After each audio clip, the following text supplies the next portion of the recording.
Warning. The following stream contains references to graphic violence, sexual themes, and coarse language, and is intended for mature audiences. Viewer discretion is advised.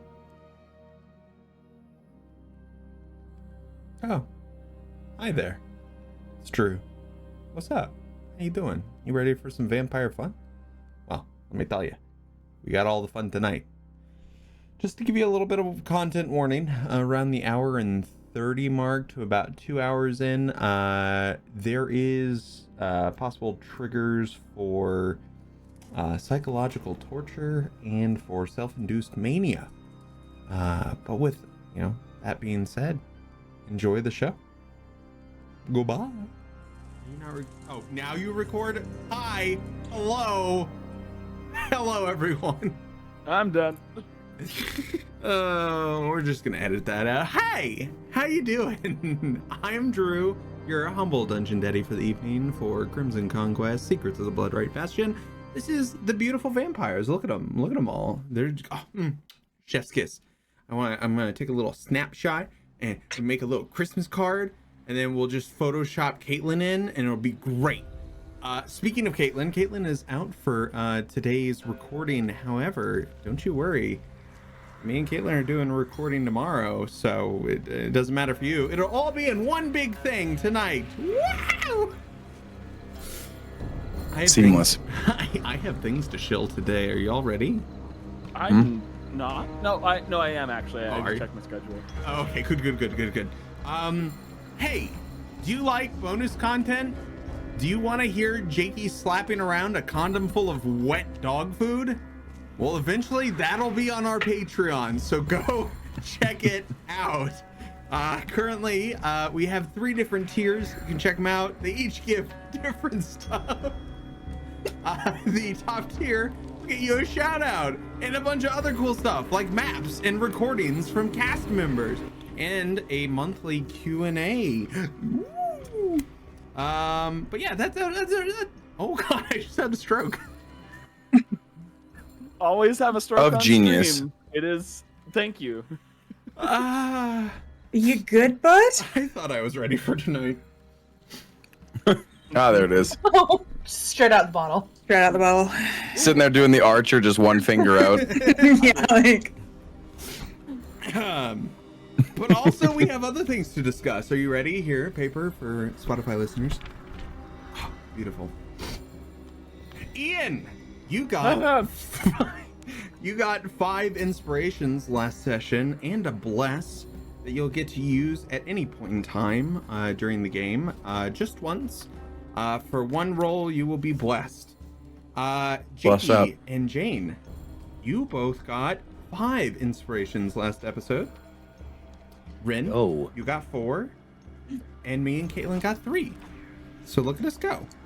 And I think that makes one of you with a grand total of 10 inspos, probably. I currently have. If I've not used any from last week, I have 11 right now. So I think I have 8. I was gonna say, do we cap out at 10? So technically, yes, you do cap out at 10. However, it will roll over because you have to use them. So you have a choice, Ian. At 10 inspirations. I can't count. I say because I'm also over 10. I've used 1, but I'm at 12 right now. Don't use also. I have 9. Oh well, okay. I'm at 12.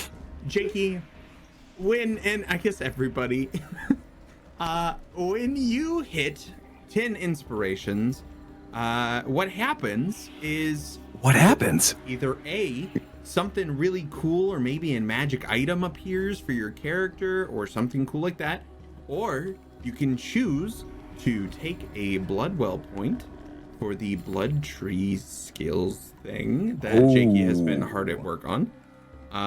And the last option is you can just give me all 10 inspos and just let me have them. Man, you really sold me on that last one there. I was like, man, Bloodwell points, and then you said, give them to me.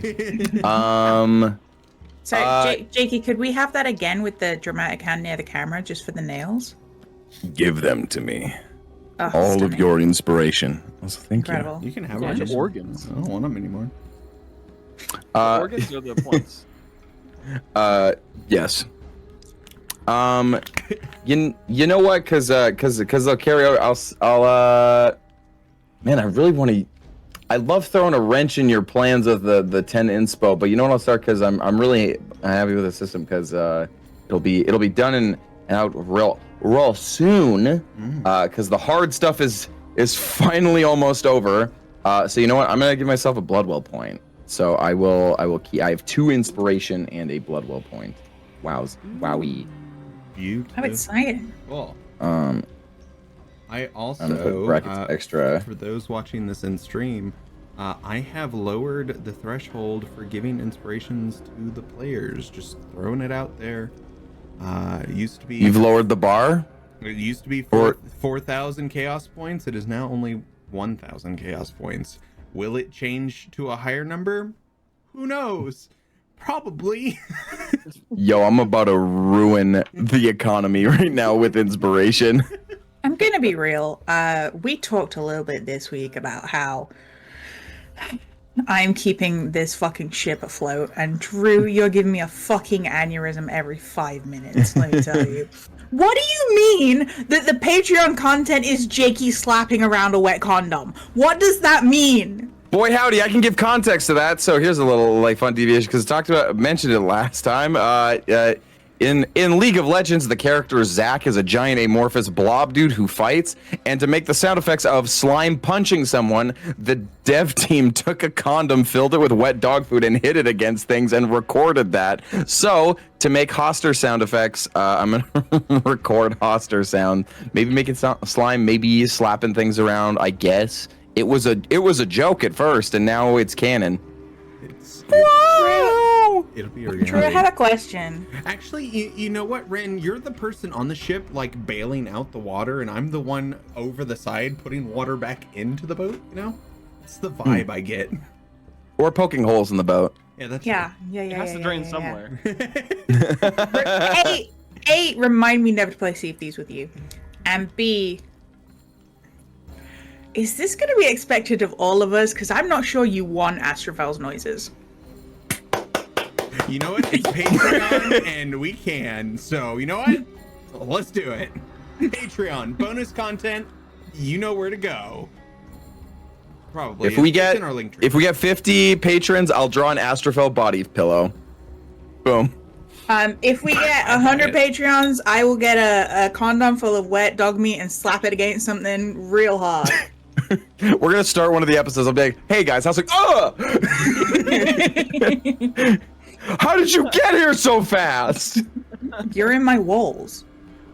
I didn't have to go anywhere. You reversed it. You're in my walls. Very good. I found you. It is now time to roll for recap. Oh heck yeah, man! It'd be really cool having a die on hand to do that. But a good thing I have my DM tackle box here. That's 12. oh wow, that's a 17, but Jane's face is reflecting in the 17. Whoa, spooky! That's cool. There's a Jane in my dice. You could die. Don't screw me. Uh Oh. well, it might be another Hastur recap. We'll see. It's not that bad, but it's perfectly middle of the line. Is that a? Ooh, that's a 2. 14 14. and a 2. And All right. So Jane. we doing a roll off? Jane and Jakey do a roll off. Oh god. If they tie again, can they both do it at the same time and like in conversation? No. Oh, I got a 12. Okay. 17. I got goofed. Are we doing another Hastur recap where it's not a recap? Well, boy howdy. Actually, you know what? I won't just do a Hastur recap. Because there's a little bit where Hastur wasn't himself. So gather in. Last time, our vampires went together to a dark little city of which I totally remember the name of, and I would never, ever forget. And while they were present there, they split off and diverged. One group went over the wall and had the easy way in. The other group had an anxiety-inducing encounter with a priest, a knight, and a dog, which does sound like a intro to a joke of some kind. But then eventually they all met, converging into the town. They decided that their course of action to gather the humans of which they were tasked to bring for food to replace the 7 that were gone by Maeve's hand were to go to a tavern and rouse up some hope for those who were lost in the ambush. Because prior to this, I guess, wow, a lot happened last time, actually. Before they even got to the town, there was a whole shadow demon thing. In my head, I thought we dealt with that earlier, but no, we did not. So let me just... So they first saw a shadow demon turn a guy into a human jerky, and also an Aarakocra into human jerky. Well, Aarakocra jerky. And I believe a tiefling into tiefling jerky? No, wait. No. It was anyway, it was an elf into elf jerky. Alright, so there was 3 different flavors of jerky. And it was all delightful. And so then they took the cart. Then they went into town. Then everything proceeded as followed, as I described prior, which I didn't mess up before you did. And while they were in town, though, having a sort of conscience but also want for money, Maeve shapeshifted into the individual who was the leader of sorts, and Astrophel, using their absolute riz. Audio listeners, I did the chin thing. Got them into the town and spoke to an old lady who didn't really have much but gave them basically everything. We had light emotional damage, but it's fine. And then, taking the cart, they went to a tavern, convinced everyone quite successfully to join them for this little car ride. Hastur went and rented a caravan, and then everybody made their way bumpity-bumpity-bumpity-bump. Also, there was a guy with a lute that seemed to recognize Morgarid and Darius, but whether they actually did was likely not true, because they called them by the names Beatrice and Timothy, I believe. So, yeah, I clearly remember the name of the town, but I remember the name the drunk guy called you all. Then as they rode out, they made their way back to the Bloodright Bastion with a lot of people in tow. I believe 11 total. They parked, and there were some screams, people taken away. We all went back up to the tower. Then Mother Qadira was like, hey, good job, everybody. By the way, Maeve, goodbye. And sent Maeve off away by calling a keyword that seemed to change something about Hastur. And Hastur dragged them away. And we saw the last of them. Well, probably not the last, as you heard. There's going to be something later that you hear, so it's not the last of them, but, So F in the chat for Maeve. Or if you're a Spotify listener, give us a 5-star review and put F as the description. And that's what you missed on Glee. Amazing job. That's an inspo. Woohoo! Now you got 3. Look at you go. Look at me go. I'm soaring. I'm soaring. I'm falling. Who could have imagined? So, we are currently in the laboratory of Mother Qadira. As the 3 of you, Astrophel, Morgrid, and Rias, stand there after she had just mentioned that there was much to discuss.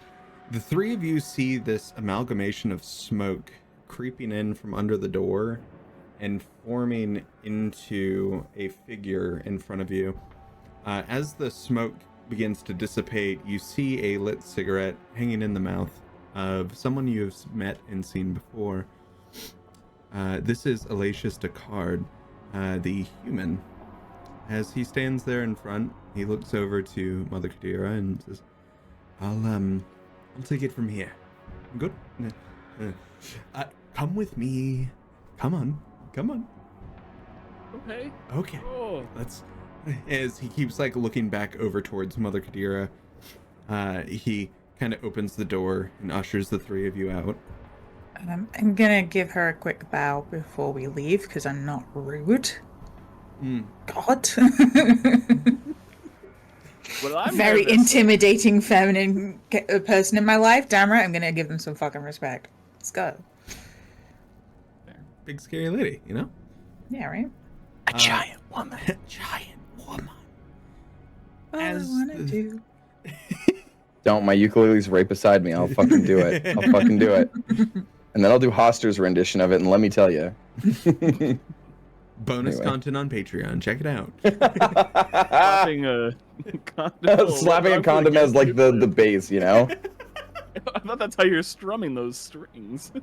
I am not doing that to my ukulele. You take that back. There are $30 ukuleles out there. That's, you know what? I will buy a ukulele just for that, if Patreon pays for it. The three of you find yourselves in the hallway outside of the laboratory. As Elacius looks to you and says, hi. I don't know if you remember who I am, but I am Elacius. And congratulations on bringing people back. That's wonderful. I feel like I'm rambling a little bit.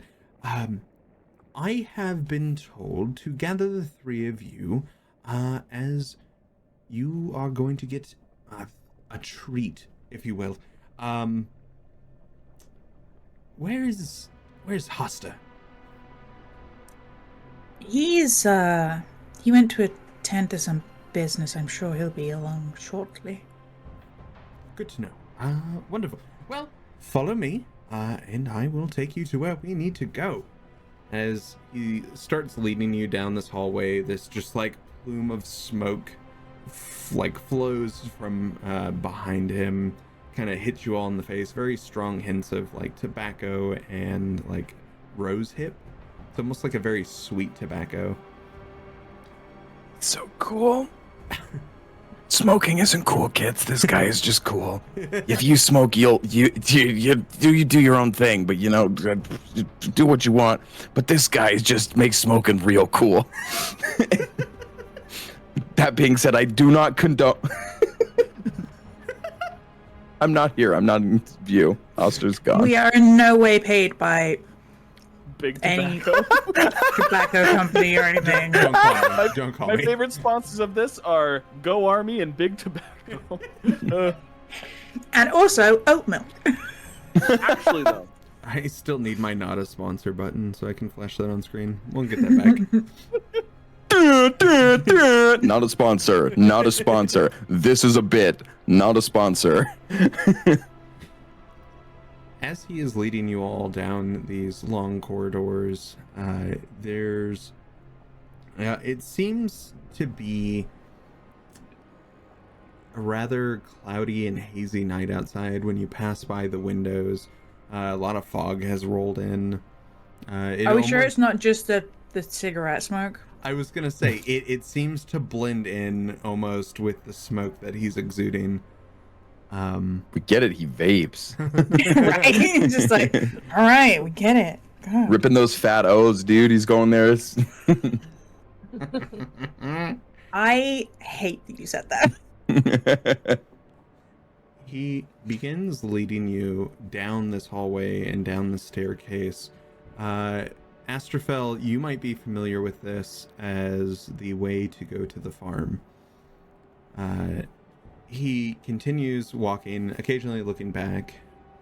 Like, so, how was the adventure? I go by a new name now, apparently. Oh? Well, I'm not much of an actor, but if I'm trying to fit the role of someone I'm not, it's always a bit of an adventure, if you will. I think you might want to remember the name Timothy Chalamet for future reference. Who knows what may come from that? Nothing, probably. Looks at the Probably. camera.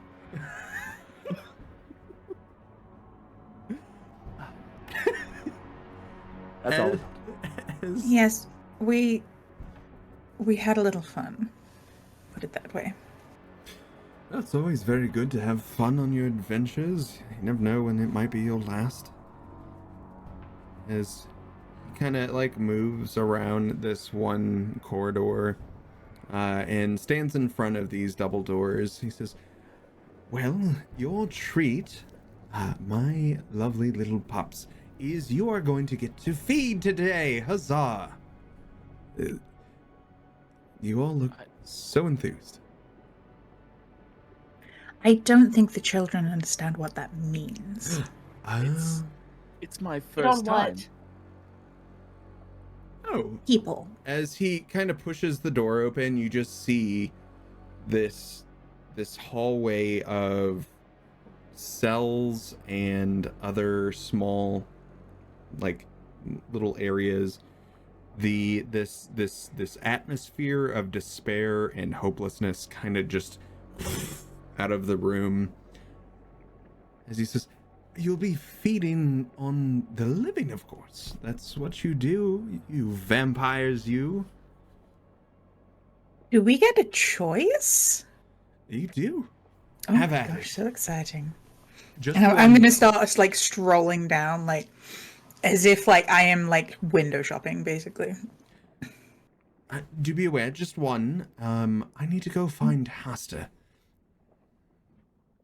Just Oh, one. we can wait. We can wait. Beautiful, wonderful. I shall return. As he kind of just, it's almost as if he says that and you look back, and his form into smoke as he just moves down this corridor. Vapors, honestly. Why does he make it look so cool? I know. So, my darlings, what's your poison? I don't even know what my taste is. This is all very new to me. Well, what's your taste in lovers? It'll probably be similar. I don't know. I'm in that same God. exact boat, actually. Oh, gosh. Two little novices just fresh out of the nunnery. Come along, let's have a look.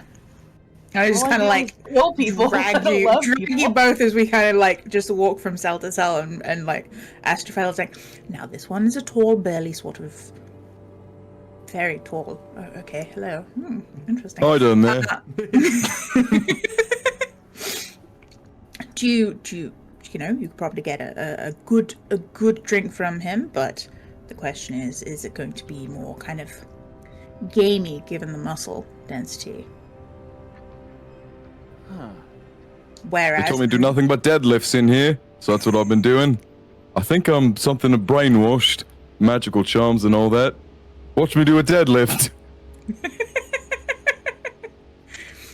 I'll watch you do a deadlift. Boom, he goes and does a deadlift. I don't know why I just started this bit, but I'm committing to it. There you go. That's what he does. I just kind of very good, very good.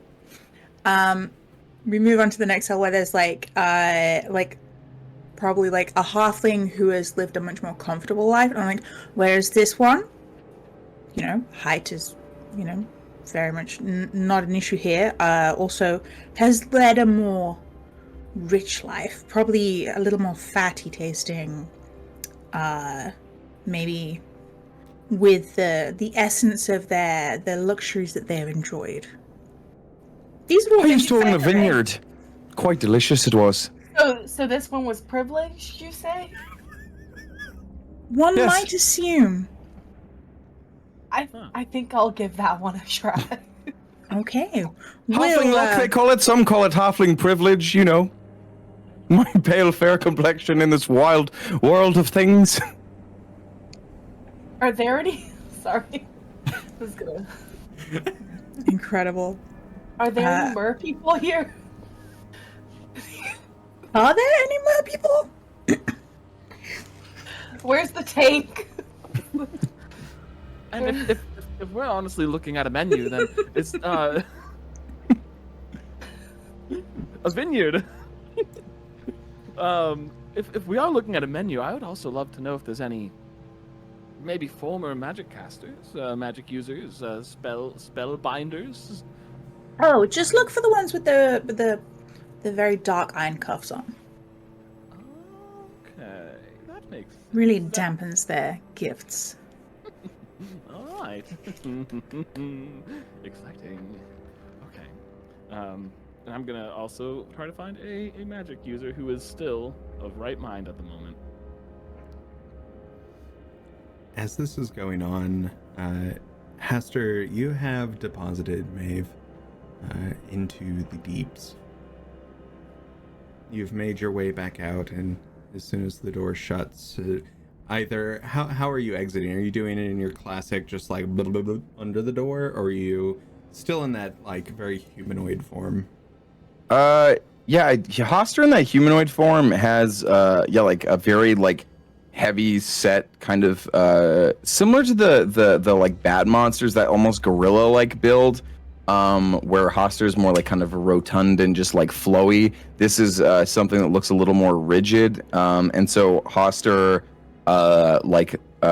opens the door and like seals it like and closes it behind them, almost this like the Hastur's eyes drift apart thing, but there is something like predator like that is just like a unique focus that isn't usually present, but still there's not anything behind those eyes. As the door shuts in front of you, this mass of smoke just coalesces into the form that you've seen before. You've seen Aloysius around the Bloodright Bastion. In fact, Hastur, you've seen Aloysius with Sovereign Orion quite frequently. And being of someone from the Bastion, you know this to be Sovereign Orion's familiar. This creature in front of you is not a vampire. He is a gifted human. And as he apparates in front of you, he says, "Oh, Hastur, hello!" "Oh, dear. Mother Qadira has been using that again. Trying to remember, what is the phrase to snap you out of it? Goldfish. Shit, no.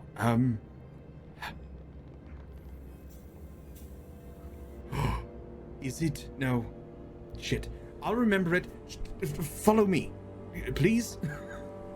As he looks towards your way. Hastur like the head like slowly looks down,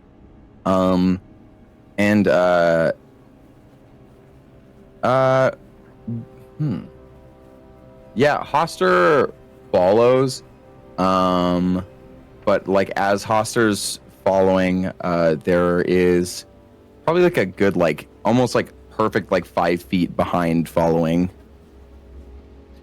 almost like geometrically so.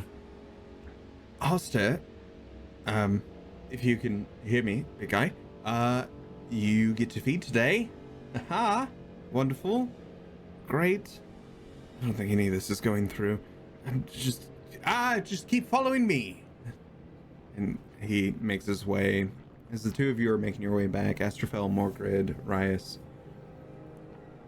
you found some people. Have you made any decisions? Yes, I am a magic caster. Stay a while and listen as I regale the tales of what I've done in my unique lifespan. They have these cuffs on me, so I cannot do much, but you know. Elminster? I would love to know about Deckard Cain, maybe. Your health is low, hero. Better watch that. Stay a while and listen. I am an. He kind of chokes on his spit for a second as he's trying to downplay his own ego for a moment. I'm an aspiring purveyor of magics and scholar of the arts of the weave itself. I am so very curious on where you hail from, your legacy as a caster, what you have learned, and any scrolls that you may have been able to acquire in the past, and where they just might be. Well, most of my things were taken from me when I was brought here, and so they would be kept with Mother Qadira, likely, and some of the labs there. I did have quite the hearty spell book. I was a polymorph savant, if you'd believe it. I was very interested in transmutive magic. I'm a fan. All right. What what is the craziest, the most outlandish being that you have decided to change into some other? I've heard stories of giants being turned into frogs and thrown over a frozen pond, only to have the spell break. It's cast magic and only for it to fall through the ice of a frozen lake. Crazy things. Well, in my curiosity, I wondered, what if I was to polymorph something that was already something else? So I saw a sheep, and I thought, what if I polymorphed a sheep into a sheep? And it turns out, if something is polymorphed into itself, well, it quite literally goes inside out, rapidly. A fascinating and horrifying process. I want to roll insight to see if this is a legitimate thing that he did, or if it's just a theory he's so confident about. That's a good question. I'm definitely not doing the whole magician. Here comes the ribbon. When does the DM stop me? Nope. Fair enough. Yeah, go ahead and roll contested in insight and Jakey, whether that is a deception or a persuasion. I like to think that like Morga's probably looking specifically for something along her tastes, whereas Astrofel is just leaning against one of the bars, just watching this play out like dinner and a show. You spoil me. I look over and wink. I got a 15 on my insight roll. Well, with that rolling a 17, I don't know what this guy's modifier is, baby. Seems fairly forthright. You know what? I'm taking note of the powers of polymorph. Honestly, This is gonna be the worst body horror thing if this is a true fact this dude has been. We're gonna do it one day and be like, man, there's no way this will. Oh my god! No, you know, we'll forget. We'll forget, and it'll happen, and then we'll be like, what the? And then Drew will be like, ah ha ha ha. Hey, I need blood now. You are you again. And it's all there. It's just there. It's all on the outside. Yeah, but it's all like on the outside and not contained, and therefore just falling on the ground. And then you got dirty blood. And do you really want that? Wins and losses. All right, you need some standards, darling. I am gonna take a bite, though, sir, if you don't mind. Oh, I literally am incapable of minding. So, Sweet Pea, we're waiting for Hastur. Good point. He wipes a little bit of the drool off of his mouth. Good point. How silly of me. I just kind of like stroll over, kind of like just gently kind of like pat you on the cheek and say, restraint suits you. And then I will continue looking for something more to my taste. As you are all doing this, you finally hear the door as Aloysius stands there with a Hastur that still does not look like himself.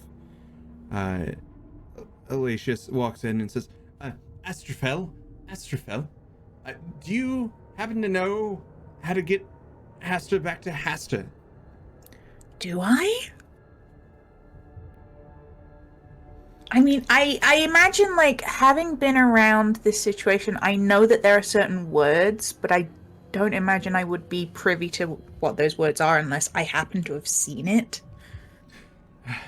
Well, I suppose I could go see Mother Qadira again. Hastur, you want to come with me? Go see your mum? Hastur doesn't respond. Shit. You lot just stay here with him. I shall return. Son of a bitch.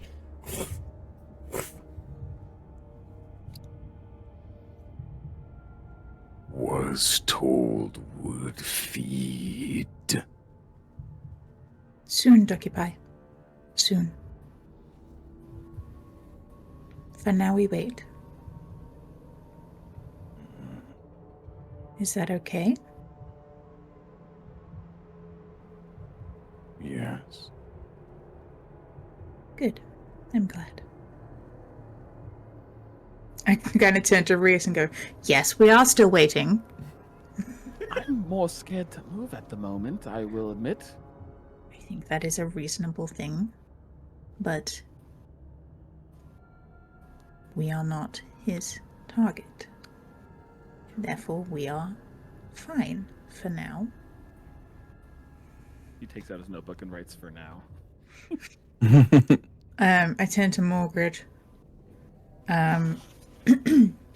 Precious, have you found something? Well, I think so, but I'm not sure. I have to ask this one a question first, and Morgred points over to a young lad wearing a very frilly collared shirt with gold rings on his fingers. He just looks very wealthy and very clueless. I walk up to him and I'm like, so, describe your relationship with your parents for me.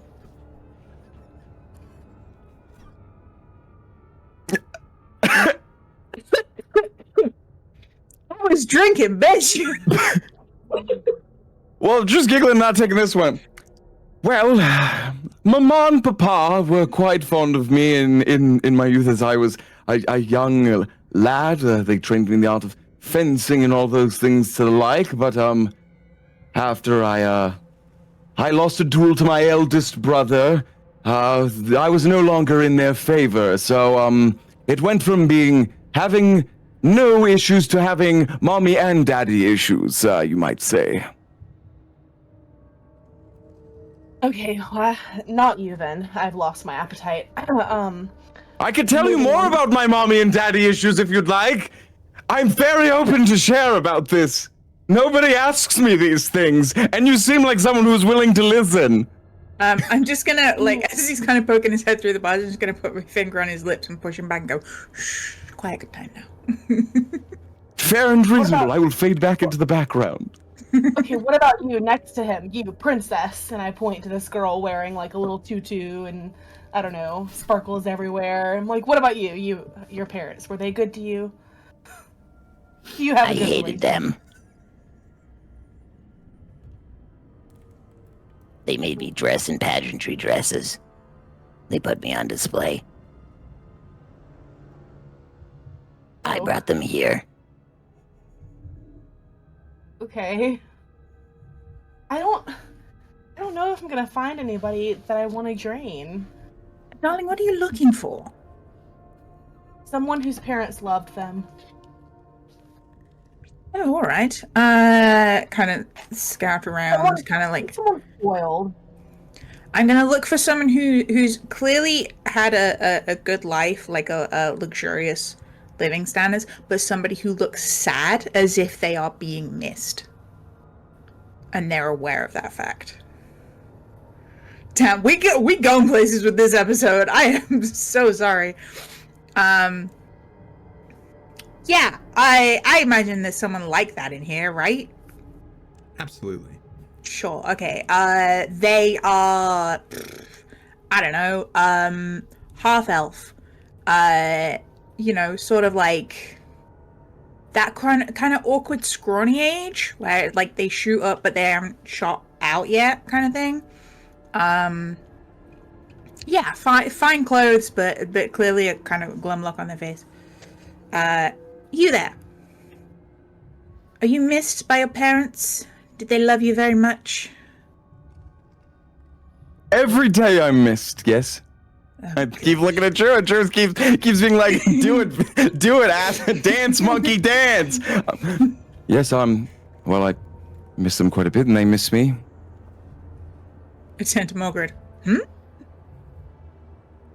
This one will do. What'd they get you for your 16th birthday? For my 16th birthday, they bought me a horse.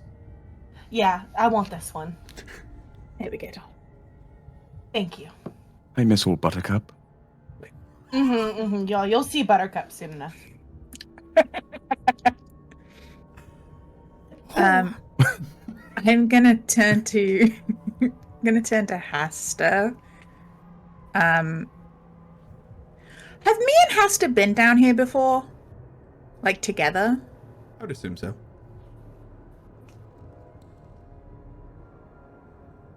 Is there a roll that I need to make to kind of ascertain if I know if Hastur has a particular fondness for a particular type of person? Or whether Hastur just don't give a fuck? That's a very good question. I will say, whatever the role is that we choose, it's probably going to be at disadvantage right now, until Hastur returns to normal Hastur self. Well, it's more. Do I remember Based on, like, Hastur prior have it? Yeah, memories. based on prior visits, not like Hastur right now, because like, it's more. Can I find something that Hastur will like before Hastur becomes himself again? I will say you probably don't need to roll to remember the victims that Hastur would have chosen beforehand. Jakey, what kind of people did Hastur enjoy? Hastur honestly, like, usually waited till like everyone else ate, almost so like kind of like a little awkwardly so, like, do I have permission sort of thing. And then the moment Hastur essentially felt the go ahead, Hastur just ate. Hastur, being a vampire, doesn't necessarily like suck blood like that. It's essentially Hastur extends their arm and the person disappears. And that is it's something kind of horrifying. But yeah, so Hastur just consumes, and that's it. Okay. Based on that, then I'm going to I love Ian's expression of hearing that. It's like, When you said he disappears, I just thought like a like it's just like the gas, like he's gone. That's the dotted outline again. yeah, it's the dotted outline. Yeah, based on that, I'm going to find the physically largest person here. Because I imagine that after a busy day, Hastur's probably quite hungry. As you look around, there is one gentleman that you had seen earlier, very tall, very brawny kind of vibe. You've walked around a little bit. There's 200 people here that are kept as livestock, and Please don't make me voice all of them. Bonus content on Patreon. As you come back around to the very beginning, you see that man again. Oh, the guy who's deadlifting? Mm-hmm. I am just deadlifting. Cool. Alright, well, keep you in mind for our friend. You're sorted. And I know what I'm looking for, so... It's about this time the door opens again as you see Glacius kind of like hurriedly walking over, stands next to Hastur and looks up, looks back to the door. He's like, "It's better fucking work." He lifts up and levitates up in the air and gets right next to your head, Hastur, as he cups his hands over and whispers something into the side of your head, pretty much. And in that exact moment, you have full autonomy again. As you out, it actually pushes Elacius aside a little bit, and he's like, whew, God. Ooh. Feeding room. Hello, Ducky Pie. Hi, Ash. Bird. That More. I'll stay. Where we go? Did Hastur need nap? Just a little one. Hosta, you get to feed just one per Mother Qadira. Just one.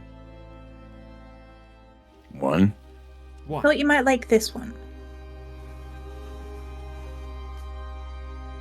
Hastur nods.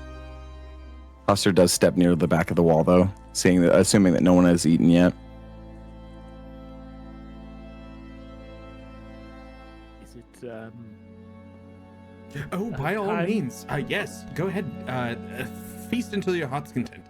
Don't worry about fully draining them. It happens. And you've brought in 11 new ones, so with the extras, here you go. Have fun doing you. I'm gonna step out. Just remember, just one. No more. Don't want to end up like your friend. Are there vials or any sort of containers in this room that would be easily kept on a person? Like empty ones, empty flasks, maybe like in a cabinet somewhere? Over by the doors you entered into, there are large like cabinets that you would be able to open to get flask and things like that. All right, we're in business. I'm gonna grab 2 different flasks. Well, 2 flasks, I guess, just to say I have 2. And I'm going to walk over to my spellman. And shall we continue? I look back at everybody. Thumbs up. Hastur has no thumbs. Well, if you extend the arm limb you create and make a smaller tiny arm near the end that's facing upwards near the sky. Hastur just makes like a full arm with hand on it, like up here, like this. I love fractals. Yes. As this person in front of you looks over to you, looks very eager for this. Should I supply my arm, my neck? What would you like? You know, I think I'll go neck. It seems like the most classic way that it's Very well. portrayed in- And he pulls his head and pushes his head out of the bars to where his neck is open. He pulls it down and he's like, whenever you're ready, I'm ready. I cast prestidigitation on his neck to hopefully get any bacteria. I don't know how long he's been down here. Kind of sanitize the bite no. spot. You gotta sanitize that shit, you know? Brilliant idea. Just get cast prestidigitation, tie up your little bib, you know. I stopped the blood right bastion. All I got was a bib. I brush my hair back. I tie it up so it's not going to get in the way. Perfect. Brilliant idea. They keep us in very unsanitary conditions. Fork and knife, you know. That's horrible in here. And I go and just bite in immediately, and I have to pull myself back before I remember I wanted to fill up some of these little flasks that I got. Good show, sir. Good show. You don't need to keep talking. It's fine. Bite back in. Very well. And then flask, and then flask, and You I go back in for more. absolutely. Morgrid, Estrafel. Oh, ladies first. Morgrid. The half elf that stands in front of you, as was described more on the scrawny side, says, what might I offer you? Give me your wrist. Very well. The arm immediately comes out through the bars. I take one long, very disapproving look at this person and then latch onto their arm. Morgrid and Rias, can you roll insights? This time. That's not bad. Can I take psychic damage from Jane's disapproving look? Because I felt that in my soul. Tell me about it. I see it whenever I disappoint Jane. So on the regular then. That was a level 10 disapproving look. I give you like level 2 disapproving looks. What's higher than level 10? Well, it goes up to 11. Looked in the eyes and you're just dead. I rolled a 12. A 12? I got a very filthy 20 total. Dirty. It's filthy. Morgrid, you don't really notice it. You're going for the wrist. However, Rias, it's rather unnatural how willing these people are to offer themselves up. As you ponder about it for a moment and go back in for another bite, you're pretty sure there's some sort of charm placed on these people. But unlike any charm you've ever experienced through magic, generally charms don't allow the person who is charmed to come to harm. So this is rather odd. Morgrid, you've bitten into this wrist. And Rias, you've bitten into this neck and you're collecting blood. The both of you, this is the first time you have fed, truly fed, since you returned. This sensation is the best way. You don't know if you'll ever truly get to experience this again. There's a rush to this. It's warm. It's unlike Rice. You've had these little containers of blood before. They've kept warm, but there's just something about this that's different. The two of you continue to feed. Have you ever had a Krispy Kreme donut fresh off the line? It's that sort of like religious experience of like consuming something. And then you take that and dunk it in an armful of cocaine, and you just. And that's when you can now. That's play the secret Breath of the Wild ingredient. for the first time. That's my secret, Captain. I fucking love this. Well, while I'm fighting into this magical being in front of me, weird way to put it. Can I roll Arcana to further look into the if I can even like taste the difference in the magic that's in this being through biting him? See if I can maybe figure out what might be adding to it. Yeah, absolutely. Sure. Does he taste of the weave? I was to say, I've already made the hunger table and stuff. Am I about to make a table for different, like, oh no. It's happening. Drew's nodding. Yeah, I guess I'll figure something Well, out. a table for like different flavors and different effects. I mean, there is in Vampire the Masquerade, they have the different, what's it called? Not plasmas. There's a term for it, but it's the different types of blood and stuff. And there is like effects like on what you feed him based on the type of vampire you are. So I mean, I could come up with something like that. Hey, I was gonna say, like, I'm more than happy to help with that because that's my Same jam. dues. I'm here for it. Let's do it. Nothing to it but to do it. I did get a 21. Getting better. This blood, as you feast on it, you begin to taste something different about it. It doesn't make sense at first, and then as you kind of savor this flavor for a moment, it's almost like pop rocks, almost. Just occasionally there's like little fireworks inside your mouth with this arcane energy that's flowing in through this blood. As you stop for a moment, you're picking up different things. You've heard of spells like Identify before. You kind of feel like you're doing that right now with this person's blood.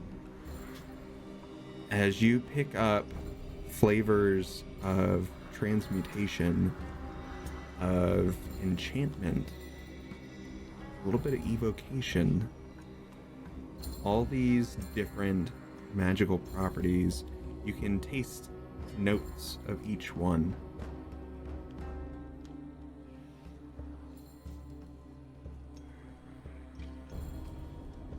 I didn't like the bit when it went by necromancy, but that's fine. I don't know how far I go with feeding on him. I think that's going to be like random, up to the fates, whether or not I overdo it. But I pull away after trying to focus on each of those nodes there. And I am very much taken aback, very much amazed. For a second, it's like the experience of feeding for the first time. It was remarkable, and trying to logically split that apart with a whole lot of other little magic elements in that is overwhelming to the point where Rias might almost pass out. I think he starts to feel very faint for a moment and catches himself, falls down, sitting kind of like crisscross in front of the I'm guessing now laying dormant body. As you fall and sit to the ground, the body you were feeding on also falls to the ground. Lets out no words. You glance over his body. You do not see the chest rise or fall. Last thing you see, Rias, is two eyes staring back at you, They have lost all their sheen. The life has left them. Close his eyes. As you close the eyes, a moment passes. Are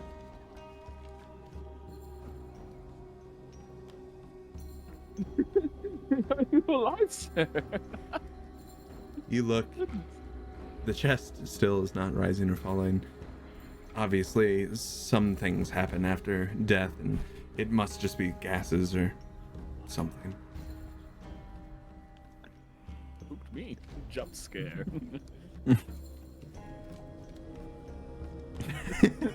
What? Vle, I caught you. Morgred, you've been feeding on the wrist of this. Are you continuing to feed? Yes. So Morgred has been alone her entire life. She raised herself. She has only ever been used for her brute strength. She has only ever used others for what they can give to her. She's never loved. As she's drinking, she is feeling for the very first time in her life a warm embrace. She's feeling light and weightless, whereas before she's always carried every stressor, every weight of the world on her own shoulders herself. For the very first time, she is feeling like she has found her purpose, her family, where she fits in. So she cannot get enough of it, and she is draining this human or this person without any thought. Can I give Jane an inspo? Because damn. I'll give up one of mine for that. Yeah, I was gonna say the same fucking thing. Jeez. Wow. I'm fine. I'm emotionally fine with this. I'm having a perfectly normal reaction. I actually already have it written right there. Another extra inspiration. Wow. Yeah, well, give her another one. 18 inspos. Let's go. Morgred, you've finally felt this feeling you've never had before, and it doubles with this ecstasy of this warmth that enters you as the body that you're latched onto begins to go limp and eventually too falls to the floor. As the body falls to the floor, I just kind of snap out of it and go, "Oh shit, sorry," and kind of look around and come back into myself again. It's loud. We were told we was allowed to do. Good job. Okay. From the outside, you just hear it. Yeah, do whatever you like. Just only one. Only one, please. Why him being so awkward about this? Also, where Maeve? Why does Maeve get to feed with us? Maeve already said. Oh, Remember? That was why we had to go and find people. Because Maeve went a little overboard.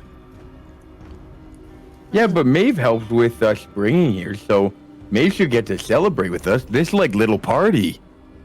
Yes, but Maeve celebrated already on her own. The reason we had to go out was because of Maeve. So Oh. Maeve is probably thinking long and hard about consequences. Oh. Okay. She'll be back soon, don't worry. Anyway, come and eat. Hastur kind of sits there for a second, like looking at the door, and then like looking at the group. And I think like Hastur almost does like slime person version of tippy taps of just like a little like concerned wobble. But then like kind of shakes themselves out of it.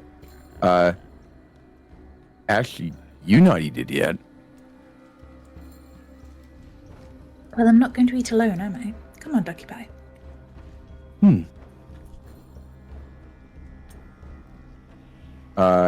Hastur gonna.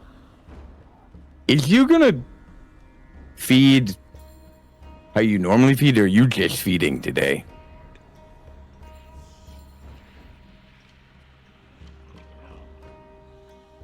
Hastur asking if you want company when you eat. If not, Hastur doesn't need to give you company.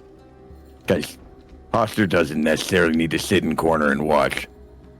That's I'm not no. appropriate I'm for not workplace. not with the livestock, no. Mm. That's not a thing I want to do. Okay, Hastur checking in. Hastur bring meal then. Hastur reaches inside, grabs the person by the head, and wherever Asterfell is headed, there is a horrible crunching sound as Hastur just pulls them through the bars and just holds onto this person's face and drags them along. And you just hear this pop of bones against the metal grates.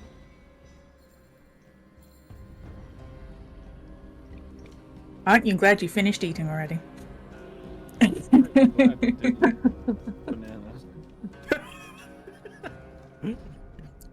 Hastur heard in some places there's yogurt tubes where people put yogurt in things. That's how Hastur sometimes eats. As Hastur drags basically a sleeping bag of a human being along the floor.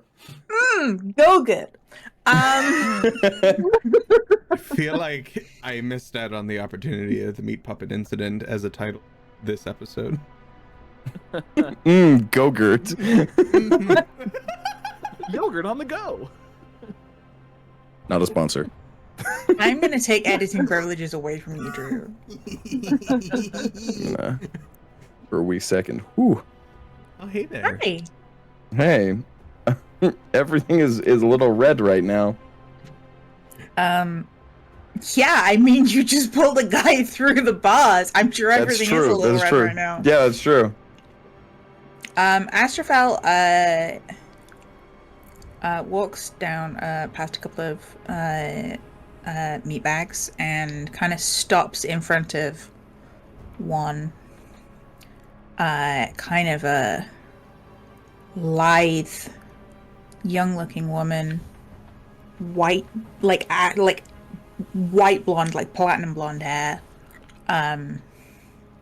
elven ears. Kind of stares at her for a very long time. Not today. And then just goes to the next cell over, whatever is in there. You, wrist. The wrist comes out, not a word is said. And I will, I'll have a couple of mouthfuls. I'm not gonna go crazy. Very well. This is not my first rodeo. Yeah, Hastur in the hallway,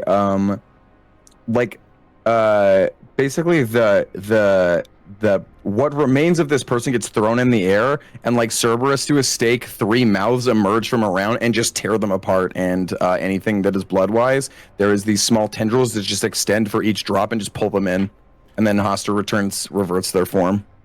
Alatia's head briefly turned around to look into the room and seen this, and immediately anyone who sees Alatia is just, oh God, as he moves outside of the door.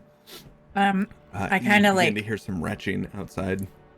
I kind of turn around, like after having taken a couple of mouthfuls, turn to Hastur and go, "So, did you enjoy a little visit to town?" Yeah, yes, town was neat. Town was big and a lot quieter than normally is. I like going to town.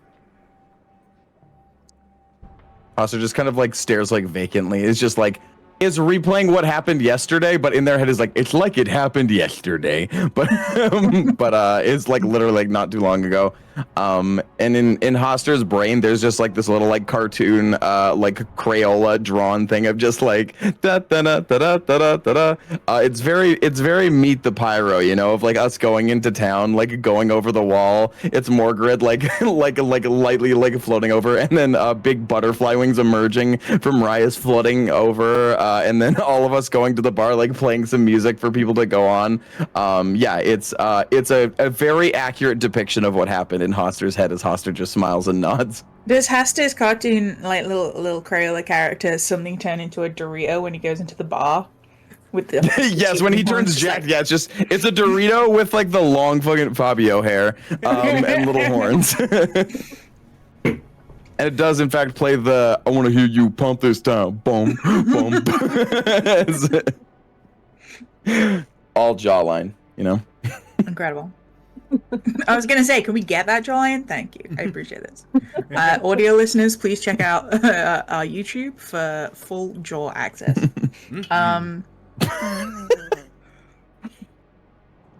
You ever say a thing? Are we still doing phrasing? Bonus content on the Patreon. Astrofal's gonna feed, but not excessively. But it's just gonna sit and talk with Hastur about town and what fun they had, and wasn't it really cool when Hastur turned into a really buff guy. I'm totally fine with this. I don't have any thoughts on that at all. And then when I'm done, I'm just gonna throw the arm back into it through the bars. Just like, you're done now. Oh, I should return back to stuff. Good. And Hastur like puts their arm over, and these bones just slough out of his arm and just roll into the cell. It's like the Lego noise. Good pull. I was gonna do this. Very good. Very good. But I Somehow do they also look like they've been drawn out of Crayola. It's fascinating. Right? So how is first feeding, friends? Incredible, actually. The things you taste in blood, I'm curious on how it's going to be different in the outside world, the ones that aren't as shackled, but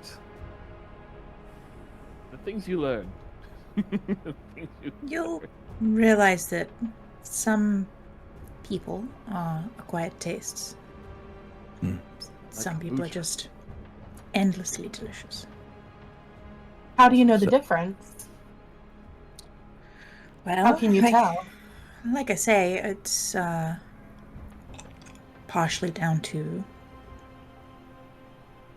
standards and what you think you would be interested in. After a while, you sort of start to get a nose for it. You can start to smell if someone's blood is particularly good or bad. But honestly, it's just trial and error. I smell their heart. Oh. How? When someone's heart beat, it sends blood through body, so it makes sound and ripples like Hastur makes sound and ripples. Hastur can sense that, follow that, and smell. You I think are Margaret's... Yeah. I missed that. What?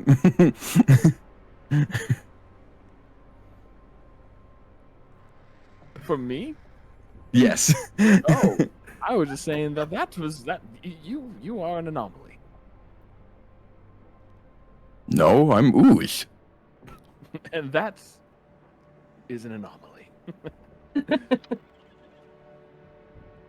at Lucky least. Pie is a wonder. Yes. And we're very Oh, lucky to be on his side. all encompassing for this. Why is everyone calling me everything but ooze? I'm not Wonder or out of Monopoly. You're, As Hastur just starts rubbing his temples. you're Hastur. Yes, Hastur's Hastur. That's where I'll leave that. And look at the others. We always learn. Now that we feeded, did you guys? Now this doesn't happen for everybody, but did you guys see head picture when you feeded? Like, imagine an image in our minds? Mm-hmm.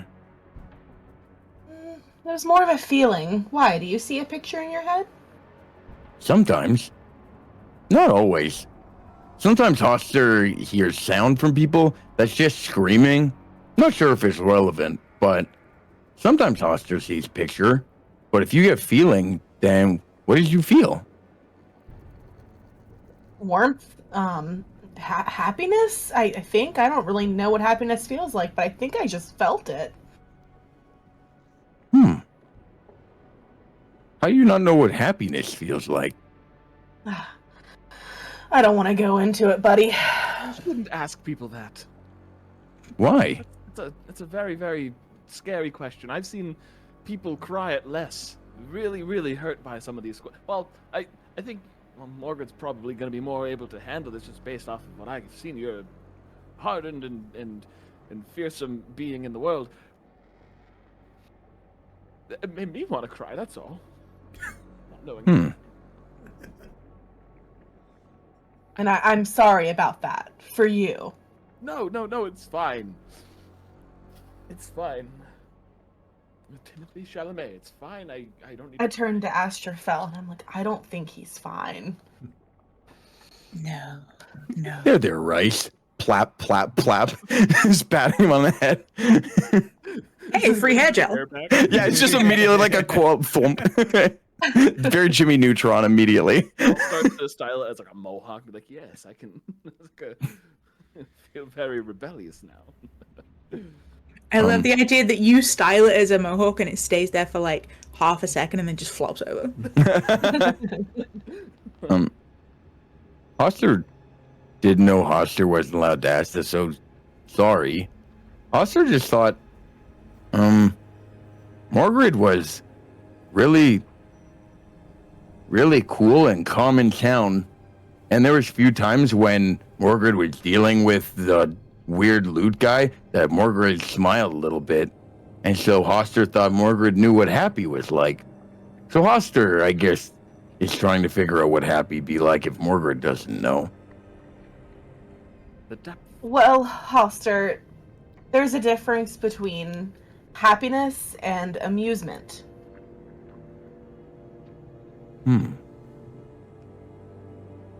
I feel amusement quite a lot. I imagine that goes hand in hand with pity. You know, I think you might be onto something.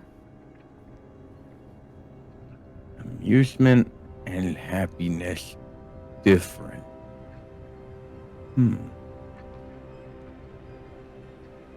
So, parks made for amusement not make people happy? Amusement can make people happy, but it's not guaranteed. Hastur's eyes drift apart. And we've lost him. As the four of you are in there, Alatius steps back into the doorway, wiping away his mouth. It's wonderful that you have all fed. I'm sure you're feeling very great. There are celebrations today. Sorry for the I heard you, Hastur. The little bit of awkwardness. I'm a little on edge today. Some of the advisors are here today to speak with Sovereign from the different regions. A little bit on edge. Big name vampires, you know? Anyways, shall we leave the farm? Yes. Do we get to come back? That's not up to me, but probably. I hope so. Take those chances. This isn't my first visit, so remain optimistic. It's not Hastur's first visit either. Since I have been somewhat put in charge of leading you around the Bloodright Bastion, is there anywhere that you would like to go, see, do? Anything at all? Can Hastur show new friends Hastur's room? By all means. Lead the way. As Flip-flop, Alatius flip-flop, flip-flop. Alatius kind of steps out of the way. You all begin making your way down the corridors and hallways as you see a small group of people walking towards your direction. Two of these people in particular are of merit and noteworthy. One of them is this very like blue-skinned elf-looking person. His hair is like ultramarine blue with streaks of white that run down into the beard. The nose is very like pinkish, and his eyes, the sclera, are jet black with intense glowing red eyes. Next to him is this Hastur, roughly about your size, lizard folk, who stands walking. Around his neck there is a necklace of fangs that are placed around. They are being followed around by, and just sent that into the vamp voice list so you can get a better idea of what they look like. You see this small group of vampires around. They're seeming to have this conversation as you notice that this lizard folk stops, grabs one of the vampires next to him and rips his neck out and throws the body to the side. As the blue-skinned elf stops and looks, he says, "Thane, we've talked about this. You can't just go around killing anything you want." As the group is kind of passing your way, Elacius very much steps off to the side and kind of like looks at the four of you. He's like, he said, I like that guy. Him was funny. Might I introduce you? That was Lord Conan Nazis and Thane Kosk, two of the advisors. If I can make any recommendation, stay out of Thane Kosk's way. But anyways, let's go. And that's Danny. As he points at the vampire that's just on the ground sprawled. Was, I think. Oh. Danny, no! They'll come clean that. I suppose, actually, I'm probably gonna have to clean that. Anyways, Hastur, your room. He was my roommate. He's gonna pay the bills now. You arrive to the your room, Hastur. Describe what it's like from the doorway inside. Yeah, so Hastur's at the door is like basically it looks like almost like a ship like door where it's like a massive gridiron like cylindrical door with those huge like lock things on it that locks from the outside that has as Hastur like moves it like makes a visible like sealing sound of like as if it is like completely airtight, watertight, and on the other side there is a grate beyond that Hastur also opens, and inside here is maybe like the size of like a modest broom closet. There is a small like basically like tattered dog bed in the corner. There is little like drawings and stuff stuck all over the wall of like little things like done in like broken crayons in the floor, and then there is like a little coat hanger rack that has a ducky hood, a frog hood, a cat hood, and a little bear. And Hastur like kind of steps in, sits on the little bed. This my room. Just to confirm, there is no goose hood, right?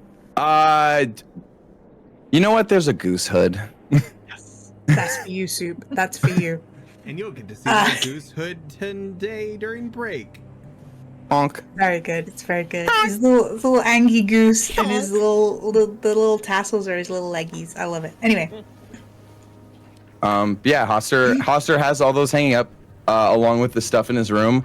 Hastur kind of goes like, that's like the sitting spot, so if any of you want to like pull up a square, where Hastur can share his bed. And Hastur kind of like moves over a little bit and shuffles. There's not a lot of room. This room is probably like at max like 10 cubic feet, if that. After you two.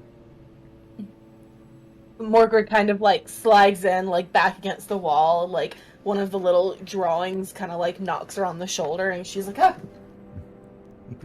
She's kind of looking. Okay. I'm gonna sit next to Hastur. Fuck all of y'all. Like. The drawing that gets knocked over, Margaret, there is already Hastur is added, while Hastur was on their own for a bit, there's a drawing of, like, all of you guys up on the wall. Is it like the first scene of all of us, like the cage that Rias? Oh, yeah, it's absolutely, yeah, there's, essentially, it looks like there is, like, the cage, Rias, like, very poorly drawn, has, like, is drawn like it's Rias, but like has like mosquito vampire fangs, and like so it's just like really long fangs because there's mosquito wings. Margaret is just like jacked, but with like really big horns. Astrofel has just like the like most pointed like jawline that has little sparkles drawn around them and like anime eyes, but everyone else's eyes are dots. And then Maeve has just like this feral like a cryptid look to them. And then Hastur is drawn as a what looks to be like same size as Hastur, but it looks like just like the shape of like a person with like wearing the coat.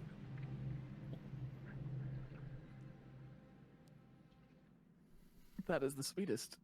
That is. I don't think I have ever seen anybody depict me in any way. I'd pick you. You're great. Bad day to feel the tears coming. Did you have onion? Because it's usually garlic that makes we sick. Well, only some people. I haven't had an onion in feels like maybe months at this point.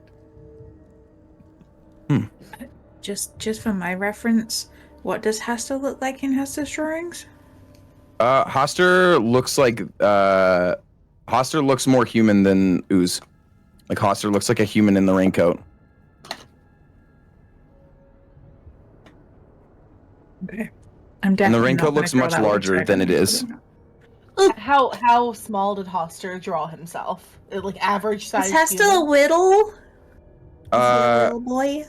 Hastur is like probably like on parallel with like everyone else's like height in the sense of like is as tall as they drew like Morgred, but like didn't make Morgred like that much taller than everyone else, even though Morgred and Hastur are like almost like a minimum foot on each person. So yeah, Hastur didn't necessarily make themselves like a lot smaller, but like comparatively. Okay. I look at the picture and I look at how jacked he made me, and I look at it and I'm like, huh, according to this, looks like I could take you in a fight, Hastur. Probably could. Hastur's like not always like super strong. Well, sometimes when Hastur has to be, but I bet you're much stronger than Hastur. You were so brave. Hastur gets scared sometimes. Hastur, you've done an incredible job not getting scared in my presence, especially making our way to Midset. Like, when there was that horrible fey creature that I was scared shitless about. You scared it back. You scared it. I've never seen that documented. Oh, yeah, it was chittering and making bad sounds at my friends. Honestly, that is a bad sign for somebody to do, and a good call for you to defend. I'm trying not to cry. Is it alright? Crying is okay. If I shed one tear? One tear. It has a red translucence to it because the blood is still circulating, but it's not like a blood drop. It's like someone spilled a little Kool-Aid on his, not sponsored, on his eye.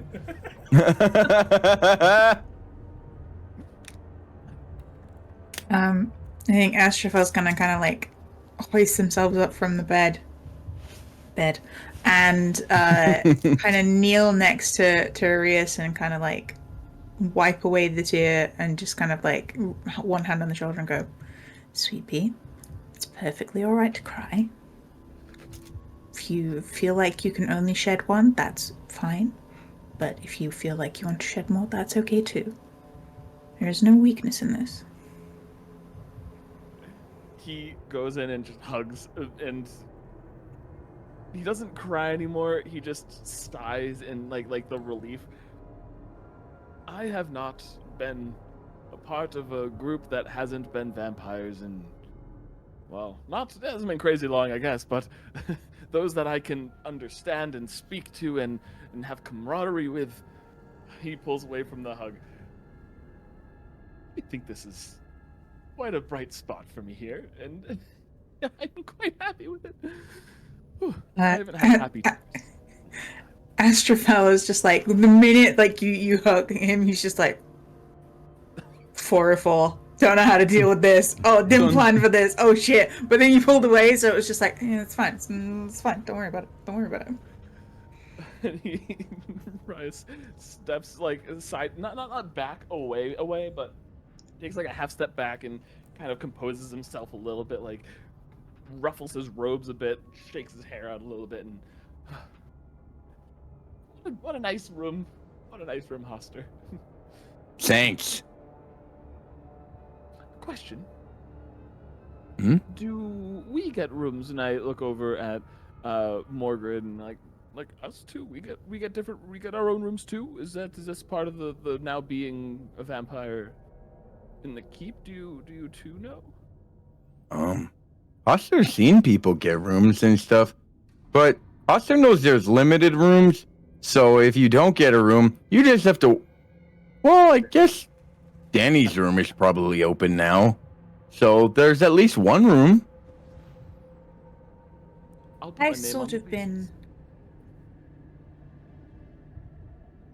staying in other people's rooms. Living out of the suitcase is a little stressful sometimes, but I mean, I make it work. You do. You. Oh, I do. If there is no room, any of you are allowed to stay in Hastur's room. Hastur doesn't mind sharing. I think the only person that would fit in here if they're trying to lay down and rest would probably be me. If I lay on my back and have my knees against my chest. Oh well, and Hastur like elongates himself and reaches up and to the roof and like moves a tile and a little hammock drops. This is where Hastur used to sleep, but Hastur too heavy now for the hammock. Well, I mean Hastur can, and Hastur kind of vibrates, and Hastur basically like goes ew, ew, ew, and suddenly a massive portion of like goop is on the ground, and there's a smaller Hastur that's now like the raincoat is like hanging over him, like fip thop, fip thop. So Hastur could go up there if you want and sleep on bed. Is it the goop covered bed? Yes, there's now just like a wall of like slime basically just slowly like moving over it. It bubbles every so often. I can't believe you brought the hammock into this. I can't believe you brought the hammock into this, you fucker. I will be asking about the hammock after the episode. Hey, that's exclusive Patreon content. Exactly. You get to learn about the hammock as it pans the hammock playing horror violin sounds, you know? But yeah, so Hastur can kind of fit anywhere. But bigger Hastur gets and more healthy Hastur gets, bigger Hastur gets. So right now when Hastur little, Hastur is not as healthy, but Hastur doesn't mind as long as Hastur points at like the goop that's currently just pulling out is kept in good container.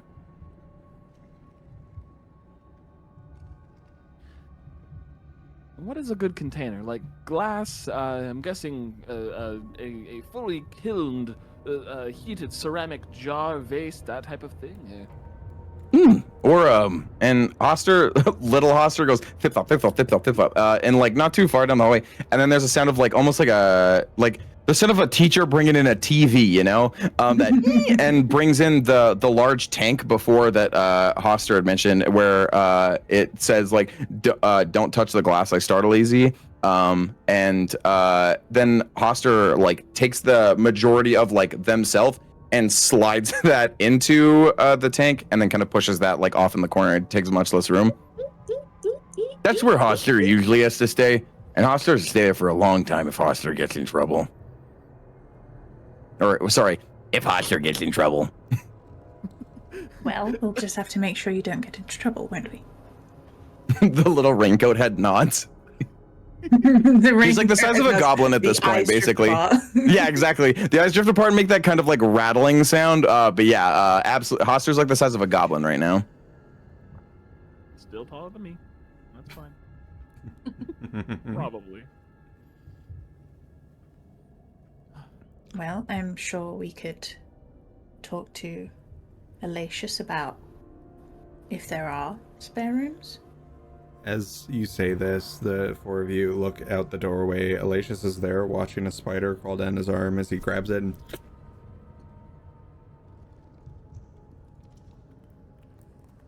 Why do you look suspicious about that? That's fine. Perfectly good snack. It's good protein. We am just 8 people. You can have bug. Arachnid. If it's a spider, it's more of it's a different class of. Hastur's eyes drift apart. and I will say, there's even a difference between bugs and insects. It's like squares and rectangles. The world of genetics. Why does Rice like talking about insects so much? Why does every game devolve into bugs? Everything Bug facts, bug facts, bug facts, bug facts. Yeah! Crabs are just sea bugs, and we all turn into sea bugs. It's true. Run.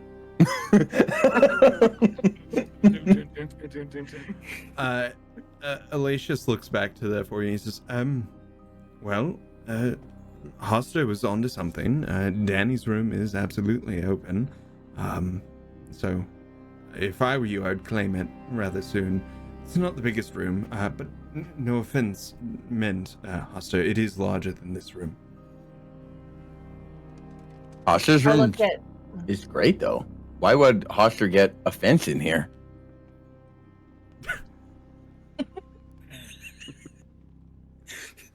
I lean down and pat. I lean down and pat little Hastur on the head, and I'm like, "You don't have to get a fence." For the first time, someone patting not Hastur's head, but the thing, there's a whack sound that comes from the hood. Incredible. Wait. Can we get the line again? Yeah, there we go. Alatius continues.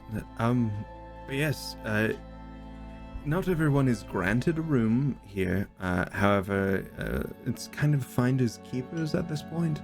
So if you find a room, you should lay claim to it at least. Look at Rias, and I just take off running. I'm gonna fly after. I am taking off running to find the empty available room. Finders keepers. Alatius looks. Where is the room? Alatius stops, looks at you, Rias, and says, "It's actually just 2 doors down that way," and points to the opposite way of where everyone running. And I go over to the room. We can share. I only will be keeping my books and well, whatever things, I guess. I don't take up much space. I'm tiny. I am small. I guess it's just one big circle because Morkrit comes running up from the other side. It's like it's like in Thor Ragnarok when he goes around the circle. It's an endless loop. Fuck off, ghost! Kicks the wall. That will be said Piss again. off, ghost! That's what it is. Piss off, ghost. Door open, please. All right, we can share. Go in. I won't take up too much space, and I just like have like a little corner. I take out like from one of my packs a little book, put it down. It's unmarked, unwritten, and I'll come back for that maybe. We'll see. And then walk back up. Just watching all of this unfold with just the energy of like a single mom who works 2 jobs, right? Like fully that kind of energy of just like Red rag over your shoulder.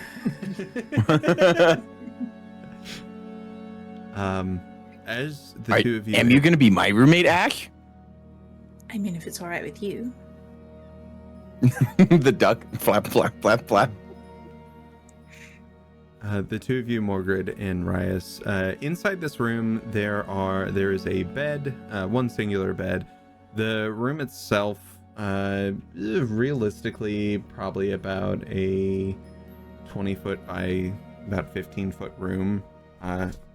It's large enough to support 2 people. There's College dorm kind of style? Yeah. There's currently 1 bed in there. There are little candelabra kind of things off the walls. Not too much in furniture. It seems like Danny didn't have a lot of furniture in there or a lot of art up on the walls. But yeah, that's about the gist of the room. I might take up a little bit more than this corner then. I might find a desk. A nice desk. If you see a nice desk, please bring it in. Do you think if we get LED lighting in here, it could look more like a gamer space? Because I love to play games like dice rolling and different. I'm awful at it, but chess. I'm not a war game person like chess.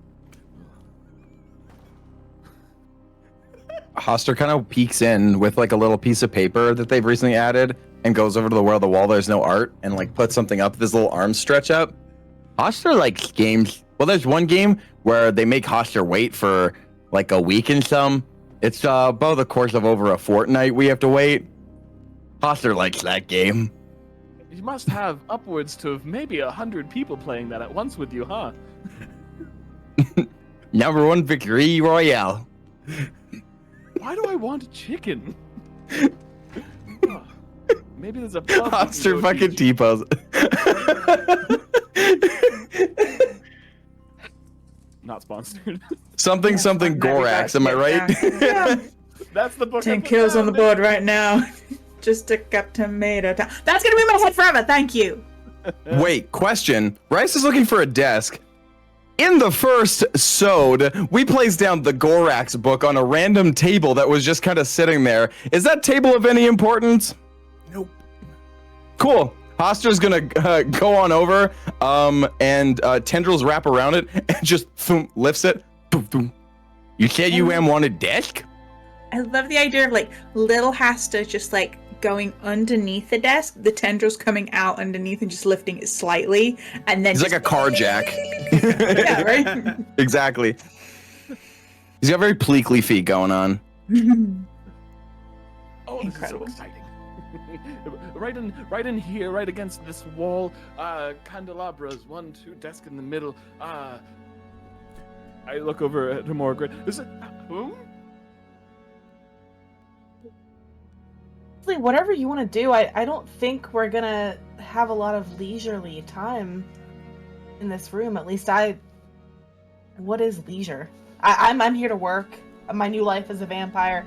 I'm gonna have a lot of shit to do. I'm not gonna just like settle into this room. Well, if you enjoy your job, then every day is leisure. Am I right? No, I know that's not true. But either way, I understand it. Well, I'll make the best of this part of the space, and I'm sure you'll do the same of yours. Morgred like walks over to the bed and goes, "Just this bed is fine. It will do." And she goes to pat it, and it's just like it makes this like doof sound, and dust just flies up. And I'm like, yes, homey, comfort, exactly what I need. Prestidigitation. You don't need the dust. I don't quite know if this is what you're into, but we do also offer coffins, padded as well. I'll take a tiny little coffin. You offer coffins? I mean, Do we get to pick them out ourselves? sure. I don't see why not. We could go Take me visit. to the coffin warehouse. The coffin warehouse room. Very, very well.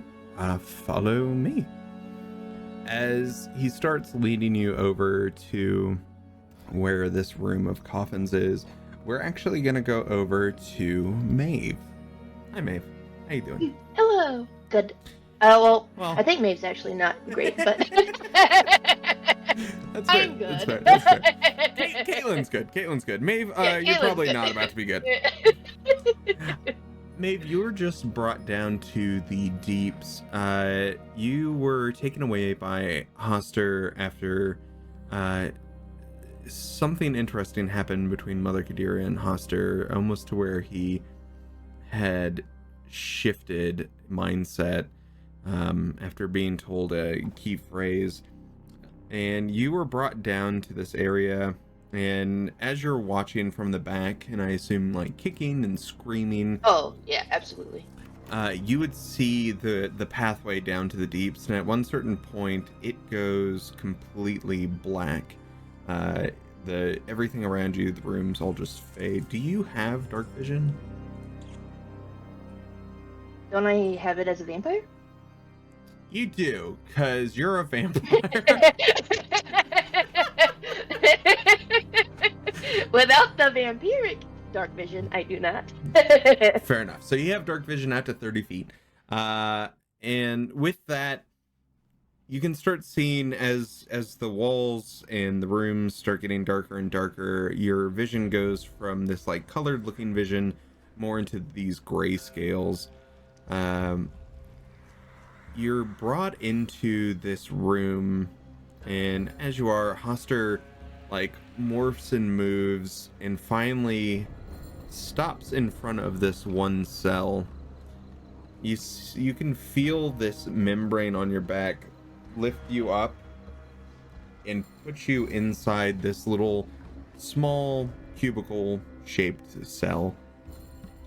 The membrane from Hastur retracts, and as it does, you see this red arcane energy go in front of the cell. Hastur stands there staring at you.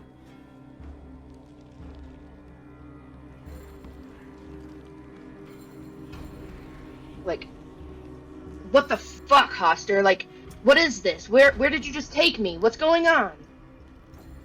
The normal white eyes of Hastur are in this more predatory, like, eye shine kind of look in this environment. Roll a perception to see what's around you.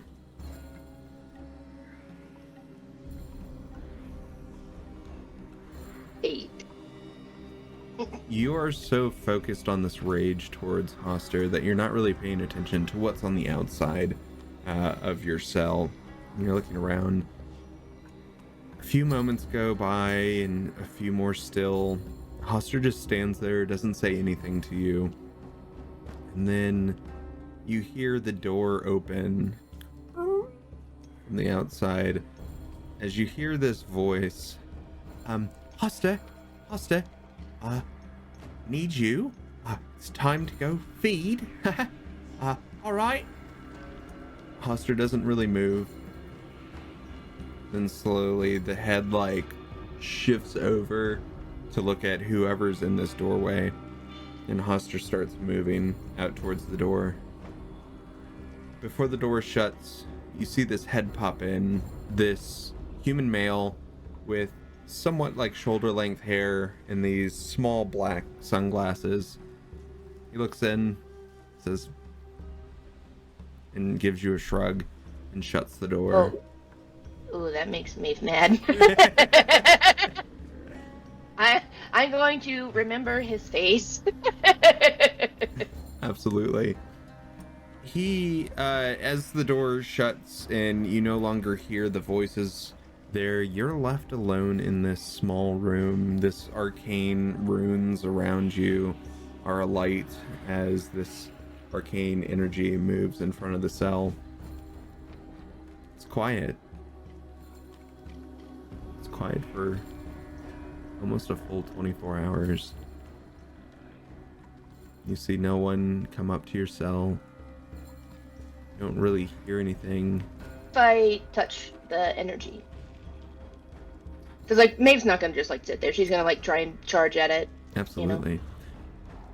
As you go to, do you do it like in a delicate way, or are you just full on ram Oh, absolutely into it? not. Just Okay. full on ram into it. Like I'm trying to, like, bust open a door, with my shoulder and everything. Yeah. Full body into it.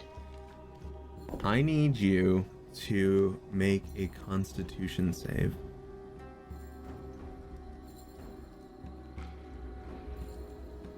Team. 14. With all your energy, you slam into this energy field as the inertia that you put into it comes back and pushes you backwards with the same amount. You're almost flung to this other side of the wall, but you manage to just like do that kind of to the stop before you hit the wall. You still hear nothing. You see nothing.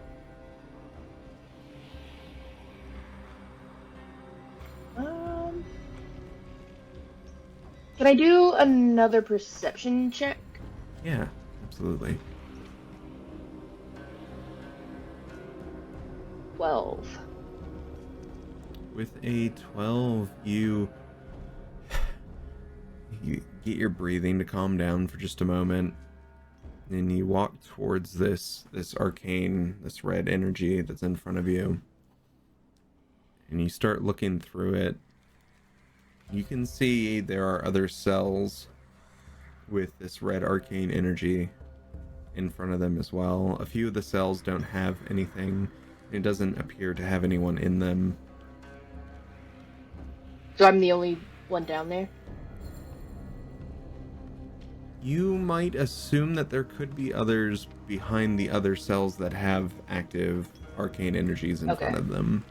However, whoever's in there or whatever's in there is currently not making any sounds. Okay, I guess Maeve's just gonna, I guess she's just gonna be, like, just calling out, just in general, but, like, just like, hey, what is this? Why am I down here? Like, what's going on? As she's getting more and more angry. The anger continues to rise inside of you, Maeve.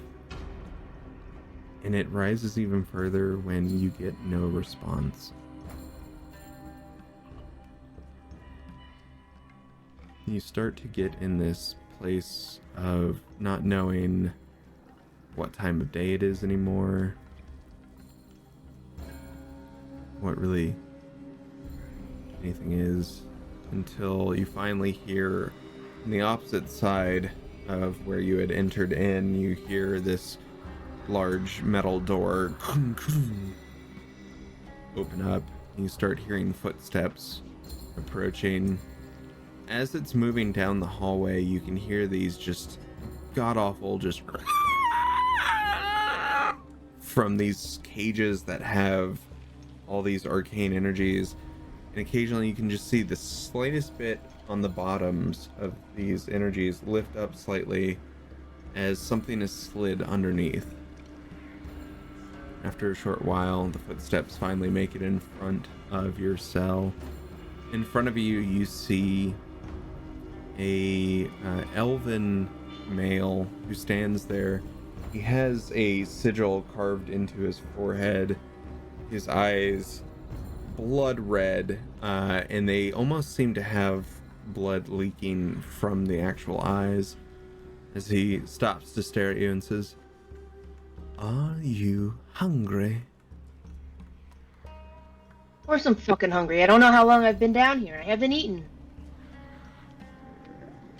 And as he pulls out a small parchment and a pen, says, "And on a scale of 1 to 10, might you say, how hungry?"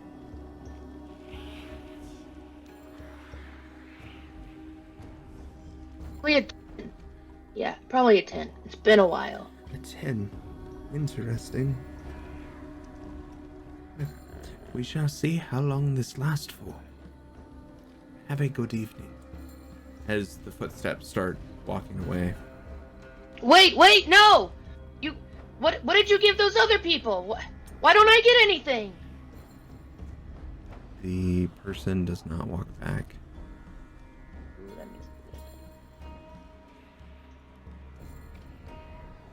It starts to move into the second day. This hunger in you has grown. Again, you hear movement walking down the hallway, things being slid under. However, this time, the footsteps don't make it all the way over to you. It seems to stop a few cells back, as you can hear the sound of this arcane energy just as you begin to hear this blood-curdling scream and the sounds of someone being beaten.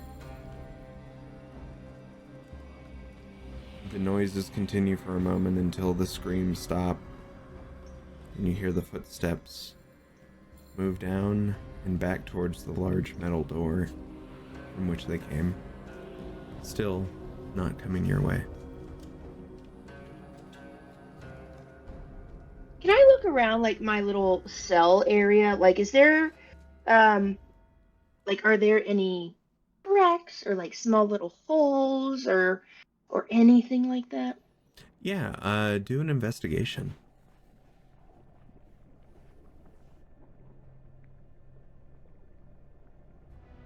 Team. 16? Mhm. With a 16 around, you do see what appears to be a small crack over in one of the corners of the cells. Looking around, there's also some sort of dust on the ground. And as you go to take a better look at it, it's interesting. It almost has like a mica kind of shimmer to it as it sits on the ground, this grayish powder. But I've never seen anything that looks like that. Mm-mm.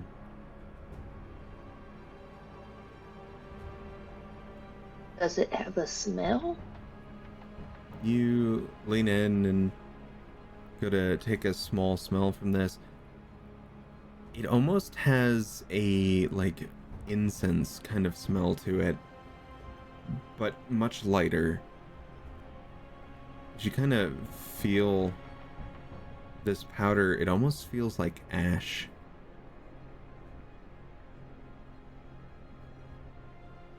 Is this powder near the small crack? The powder is it just, like, seems to be general? in multiple different spots in this cell.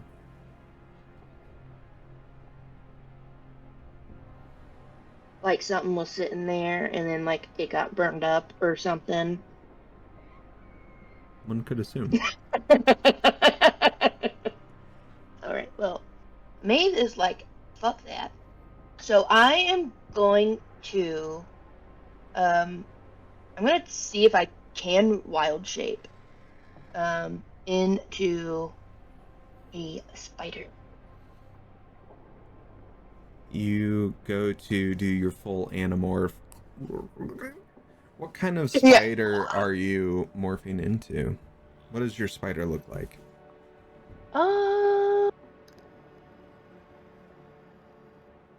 Well, I want it to be a spider that is small enough to fit through the crack. But, can I think about this? You know what? I'm just gonna, like, a black widow. We'll just do that, I think, at this point. Yeah. You morph into this small spider moving towards this crack. As you go to explore it more, you hear the sound of the large metal door.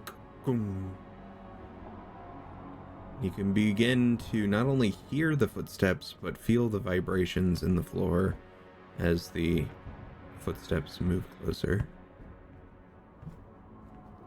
Can I?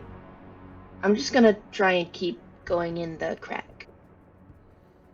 You attempt to advance further into there, and you are met with some hesitation as the crack itself gets smaller and smaller. However, there's just enough room for you to kind of tuck yourself into it and possibly make yourself not that visible from the outside. Okay, I'll do that. Go ahead and roll me a stealth.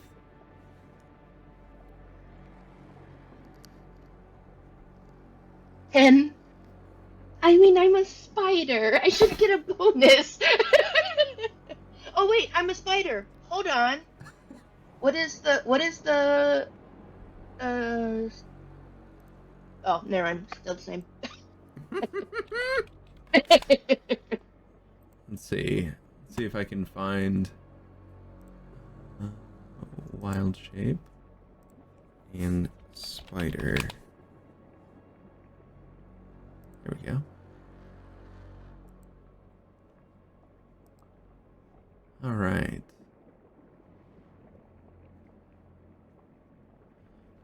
So you have a +8 being a spider to your stealth. I believe you, but I don't. I'll take it. So then that's a 16. 16. The elf that you had seen before stands in front of this cell that you're in and is glancing around.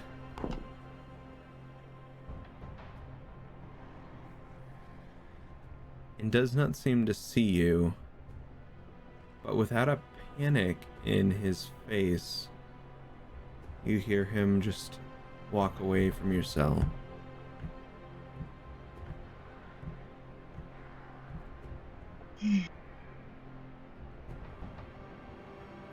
Crack doesn't go anywhere. Doesn't. It is enough But to they were- hide. But there were other cracks? There seem to be other smaller ones, and as you sit inside this one, looking out at to where he was, you watch as this red arcane light that sits in front of the cell begins to blacken from the top down. And the whole sheet of In my cell? arcane, yeah, and the whole Okay. sheet of arcane energy has gone black as this small orb starts revealing itself from the ceiling. This orb starts to spin slowly and faster and faster and faster, and as it does, you can see these little sparks of electricity, and it moves, and all of a sudden your whole cell is emitted in this bright daylight. However, you are somewhat safely in the small crack in the wall. Yeah. Cool. Well, I'm definitely not coming out. You know you have about 2 hours to kill as this spider.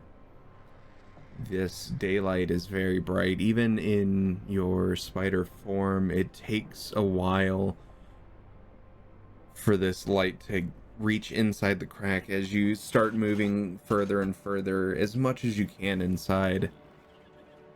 It's almost at that 2-hour mark as the orb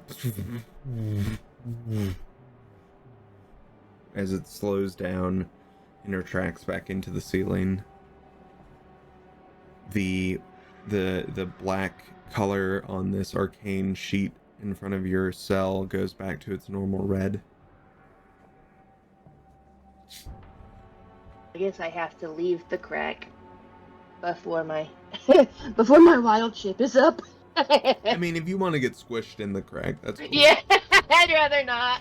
That's cool. That'd be nasty. I can tell you from experience, I played a changeling once in a game, and I transformed into a fairy and got stuck in a door lock. And it almost did not go well at all. I almost had to revert as there were arcane traps inside the door that caused my HP to go down and down and down, and I almost reverted to my true form. Oh shit. Oh, fun. Inside of a door lock. So yeah, I feel your pain. Let me just tell you, it's not a pretty picture seeing up. Not a fun way to lose Funny. your character. Oh no. But yeah, so this orb, it moves back up into the ceiling. The daylight has dissipated inside the cell. You slowly begin to make your way out. It's quiet again.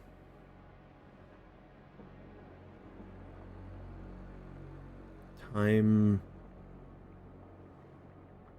almost has no meaning to you at this point. You can feel it hasn't been too long that you've been in there, and to a more sane person, I should say, might be slightly easier to handle. However, you've been placed in full isolation. You've been starved now for 2 days.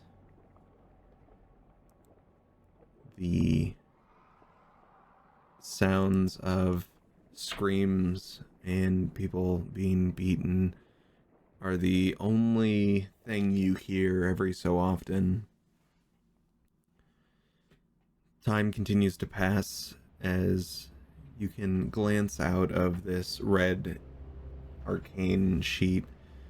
You look down to another one and you watch someone else's, the black coloration moving down the front of theirs. You start to hear that familiar sound, even from the black coloration of this sheet. You can see the room visibly get brighter in that area as you hear this horrible screech kind of vibe, and then you hear nothing as the energy field goes from black to red, and then the red drops down and there is no more energy field there. However, taking a look in that cell just diagonal from you, there appears to be a small pile of ash. Oh well. I mean, if they're gonna kill me, they should just kill me. And but I get, what's the fun in that? I like to torture my own food, you know, it's fine.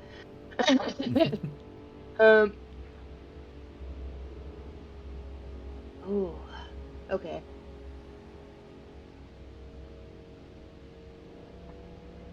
This is probably like day 2-ish, 3-ish, I guess. I'm gonna count the days by how many, like when that guy comes in. Okay. How about, I think that's how Maeve is gonna count the days, just assuming they come once a day. Yeah. So far, he has been to your cell once, and then has been near your cell another time, but technically has only been there once. Okay. So I'll assume that I've been here for like 2 days. At this point, I think, you know, Maeve is going to turn into that stupid, dorky little human that shrugged at her through the door. I'm just gonna like changeling into that guy. A few more hours pass as you hear the door once again, and you begin to hear the footsteps. You hear the sound of trays being slid across the floor. As finally he makes it to your cell, it is the same person with the same sigil marked into his forehead. He looks at you and says, pulls out his piece of paper and says, "And how are you feeling today?" Maeve is just going to copy the shrug that guy did and just be like, and like not say anything to him. Just like stare at him like straight in the eyes. Are you not experiencing hunger today?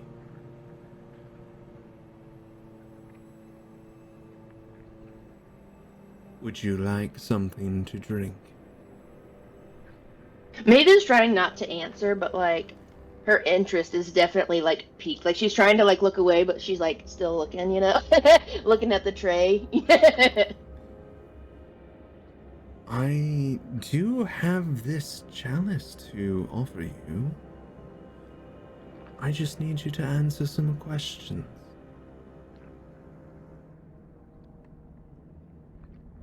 You just want to know how hungry I am? Just how hungry you are. Well, I mean, if I was a 10 when you first put me in here, it's not gotten any better. So still a 10. Yeah, can I have that? Can I have that? And how would you say your mental faculties are? I think they're great. I don't have issues like that. I'm fine. Not enough to... She's like literally like she's like doing that. Not enough to where if we were to release you into the farm, you would not eat more than your share of livestock. I mean, I did that before you put. Oh, I would not do that. I would not do that. One half of a human, they'd still be alive. So good to hear. I am so glad this is working. As she's like still doing like that. He reaches over to the tray and picks up the chalice and slides it through the energy. The chalice moves through this arcane as it stops on the other side of the sheet. You look down, this chalice is full of blood. Well, I'm gonna snatch that shit. As soon as you go to grab it, your fingers move right through it. Oh, she's mad. She's big mad. What is this? You said I could have some blood if I answered your questions. Yes, I did not specify when you could have the blood. Do be well in here. I will see you again. As he turns in the footsteps. That's rude! That's cruel! Why are you doing that? The sounds of the footsteps stop as the door... You're left with this illusion of a chalice full of blood in front of you.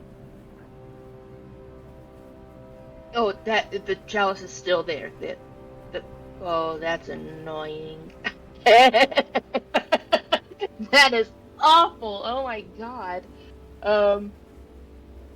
Yeah, so I guess like maybe for a little while, like I'm just gonna sit, you know, at the back wall, like directly across from it, you know, and just sort of like sit there and stare at it.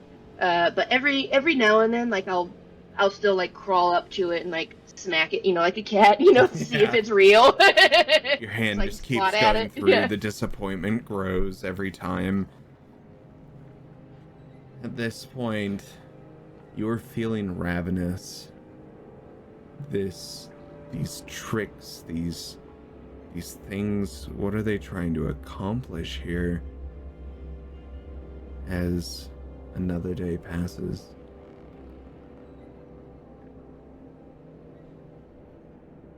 This day is quiet.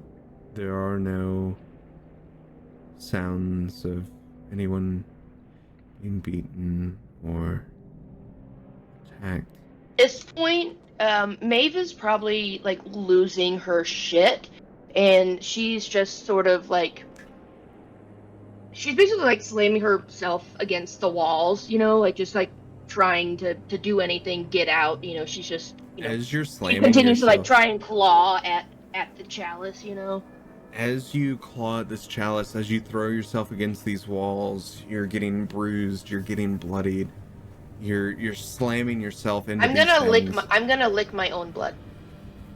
It offers you no sustenance. It is cold. It is Gross. Icarus. It is it's not what you're looking for. And as you continue to claw at this chalice occasionally and slam yourself at the doors, roll me some constitutions. Just straight Constitution. Mm-hmm. Okay. So that's an 18. How many do you want? So for the first 3 hours, you're bouncing back. You're only getting small scuffs and scrapes on yourself. Go ahead and roll me one more. That's a 6. This time, as you've been clawing at this chalice and you're throwing yourself against this energy field, it throws you back into the other wall.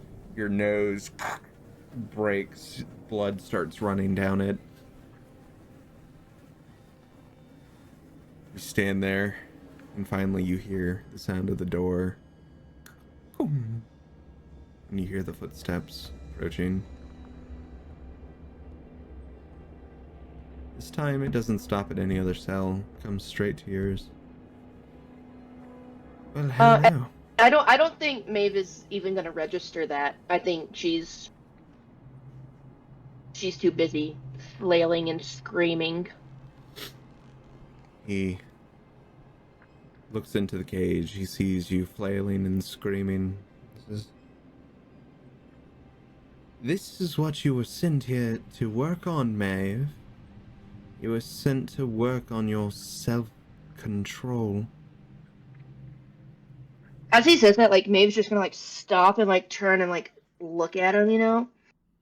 But it is not a nice look. Mm. Like, it's just, like, dripping malice, you know? Do another perception for me.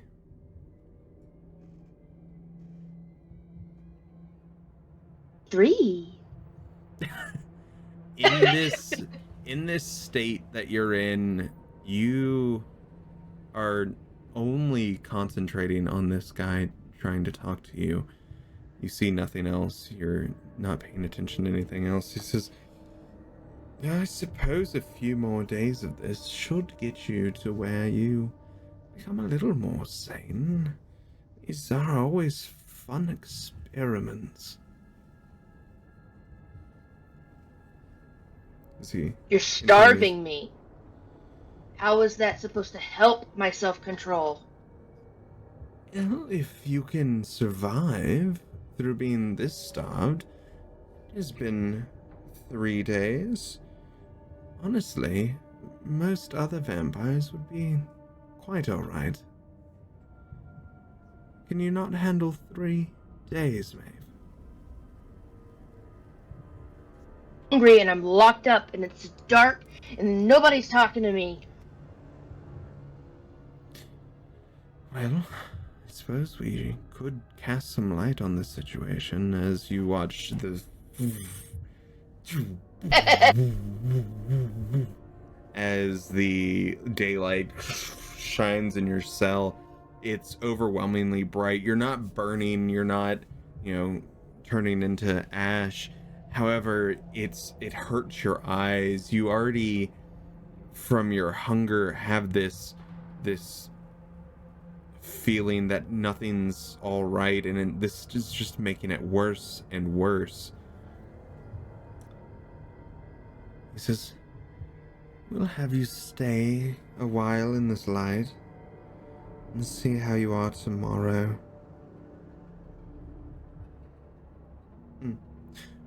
Very good. As the footsteps... At this point, Maeve is just, like, crouched down, like, trying not to look at it. Yeah. You're sitting in this corner, beaten and bloodied, through no one else but your own volitions, and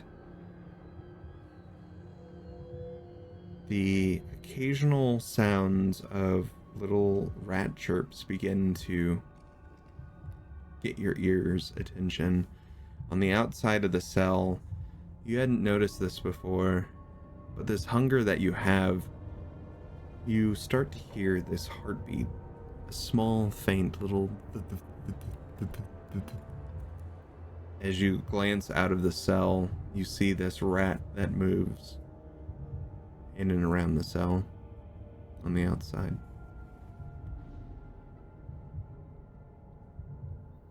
Okay, I'm actually going to cast Speak with Animals. And I want to try and be like, hey little mousy. Oh, hey there. Do you have any way to like get in my room? You know, I'm really lonely in here. I could really use a friend. I don't know. I can give it a try. All right. This rat starts moving and climbing on the walls. Occasionally you'll hear it as it's like scratching away at some loose mortar. It says, How'd you end up here? A giant blob of goo carried me down here. You talking about that big, like the Titan? Just a roiling mass of black goo. Is he? Yes, I thought he was purple, but yes.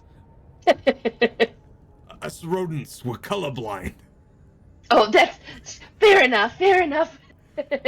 as he's keeps chipping away at the mortar. Says, let me try this. I don't know if it'll work. You watch as his tail begins to swing around, and the tail is able to enter into this field. And as it does, he's like, Oh, look at that! I can get my tail in. and you see him struggling to pull the tail back out. This seems to be a one-way entry. He's like, shit! What do I do? Help me! I think you just gotta keep coming this way. But Maeve's just gonna walk up and like grab his tail and rip it, like pull it. Shit! Fuck! Is he in there? Yeah, he's fully inside, and he's like, Whoa, goddamn, holy shit, whoa!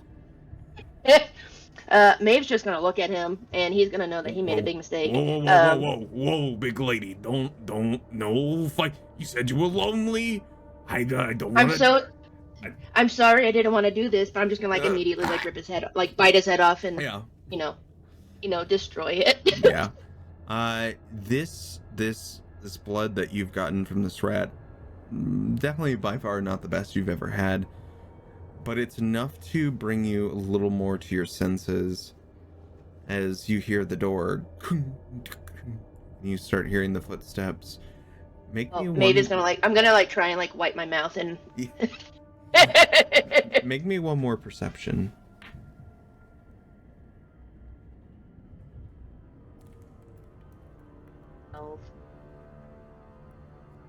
And then once more, this one's going to be at advantage, since you did just have a little blood feast. Oh, another one. Okay. Mm-hmm. 14, a little better. With the 14, you've sat in this room for close to 4 days now. You've been looking at all these arcane sigils. On the inside, there's one that's slightly cracked. And the stone behind it looks like you could knock that out, maybe. Who knows what it might do? As the orb in your room I'm gonna try and knock it out. pulls up, the gentleman with the sigil begins to stand in front of your cell as the black coloration of this arcane energy moves up. You go to knock out this piece of stone, Maeve. And as you do, it crumbles to the floor, and you watch as this arcane rune as some small sparks shoot out. And as he's standing there with his paper down, he glances up as the red curtain of arcane energy lowers in front of you. He glances back up. Okay. Oh, shit. Okay, yeah, so, Maeve is going to immediately wild shape into a brown bear and charge at him. All right, let's roll some initiative. Yeah.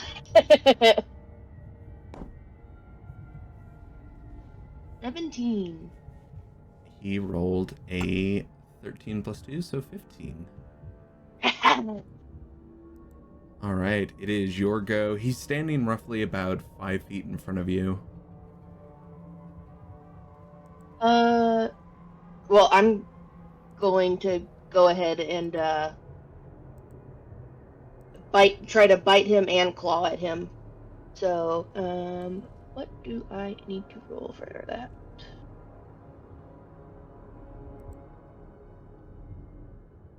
What do I use for my extra stuff for hits? Which one do I use? Because +6 to hit. Okay, cool. Let's see. So this is for. And I believe this is also going to be at disadvantage. You are. This would have knocked you back 1, so you're at the hungry stage. So I believe. Let me just double check. You have disadvantage on all ability checks, and that. So you were no longer ravenous. So ravenous would have made it disadvantage on attack rolls. So you just have it on ability checks. So actually, you are good on your attack rolls. So just normal? Mm-hmm. Okay. So 19 plus 6, so 25 to hit. Definitely hits. And then. So that's for bite, so that's going to be 1d8 plus 4.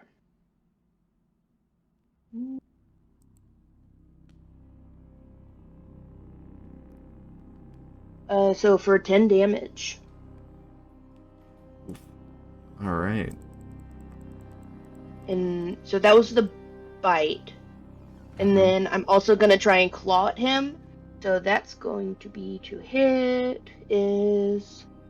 Oh, fuck yeah. 16 plus 6, so 22. Yeah, definitely hits. And then that's going to be 2d6 plus 4. Don't. Oof. 10 again! This elven figure is looking rough as he kind of steps back. Part of his chest has been ripped open from this claw attack. His shoulder is actively bleeding from where he's been bitten. And he looks to you and he throws his hand up in your face. And as he does, he uses his bonus action to cast light in your face, which doesn't do anything to you. However, he is attempting to distract you, as with his other hand, he takes it and brings it up underneath his chin as he's releasing out a breath of this. Let's see, 1, 2, 3, 4, 5. So let me roll a d6 real quick. The 3. As he brings his hand away from his mouth, you see this crackle of ember in the back of his throat as this dragon's-like breath flies out from it. I need you to make a dexterity saving throw.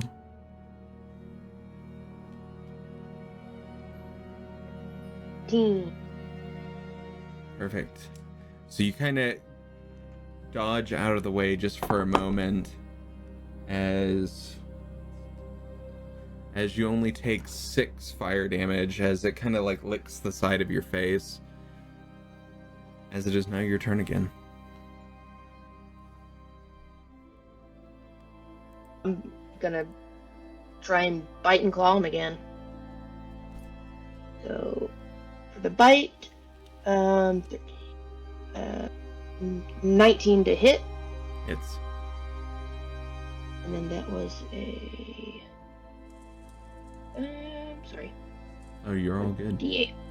1d8 plus 4. for 6 damage. And then I'm gonna try and claw him.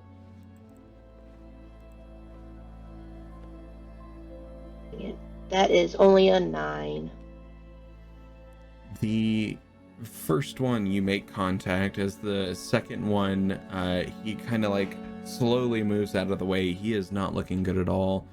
As more and more of this blood starts moving down his face and from his wounds.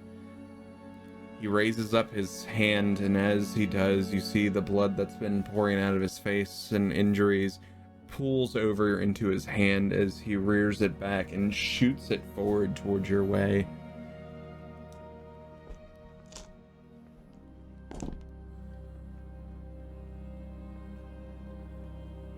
Does a 13 hit?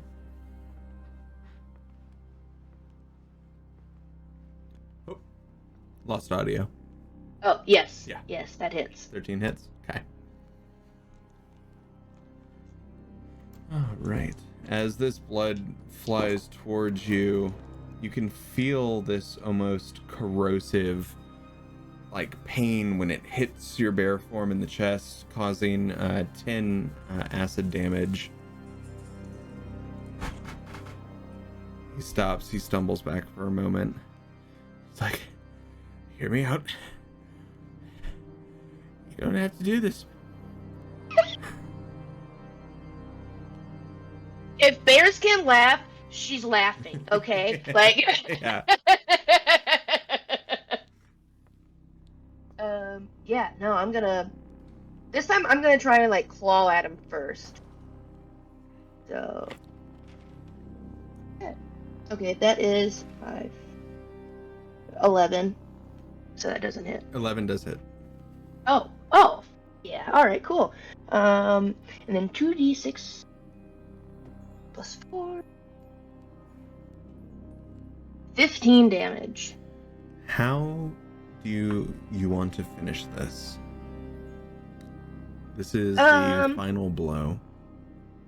I honestly, at this point, like, I'm just, you know what, actually, I'm sick of his face, so I'm going to, like, take my claw and, like, just scrape it, like, straight down all the way. As you do, it catches bits And then whenever I land, I want to roar. Yeah. As you do, your claws rip into his face, taking chunks of skull and flesh with it. Your hand slams down on the ground. You let out this mighty roar. There's no one else around you, Maeve. The door open? The door is next to you. I'm gonna try and open it with my little bear paws. You go to open it with the bear paws. However, you think you might need more opposable thumbs to open this door. Okay, fine. Okay, well, I want to get the fuck out of here, so I'm going to assume my normal form. But I want to look like him. I'm gonna look like him. Changeling? I want to look like him. Yeah. You open this door, and as you move out, your changeling form is still there. However, you still look beaten and bloodied. Your nose still broken off to the side slightly as you kind of limp your way out of this room, and you keep moving down, and you start making your way through the hallways. And as you're going, can you make me another Constitution at disadvantage? Save? Or just regular? A save.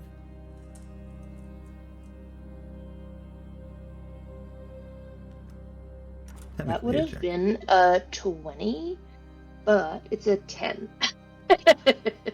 As you're moving, the limp's getting worse and worse. And your form you've taken of this gentleman begins to fade. As Maeve, you stand there, beaten and bloodied. Well, that was something, wasn't it? Well, now we're back with Morgred and Rias and the gang following Elacius down to the coffin room. you're led down some stairs, some corridors, some hallways, and you finally end up in front of this door. As he opens the door, there's just this small light that kind of flickers up top, and you get these little brief glances. There are just coffins upon coffins piled in this room. As he looks up and kind of gives a snap of the finger, the light that's been like kind of flickering goes and lights up the room. In front of you, there are very nice coffins that, you know, the classic like metal on the outside that opens up with padding. There's your classic caskets. The caskets that are very nice, and then the true coffins of the old wooden variety, very angular, not very comfy looking, but they have them all. He looks to all of you and says, by all means, pick out which one you like, and it's yours. I feel like I should give you fair warning that these are used. How used? He kind of glances over one of the coffins. You just see this clump of dirt just off the side of it. Fairly used. Hastur can clean the inside really good. I might have my. I appreciate your enthusiasm.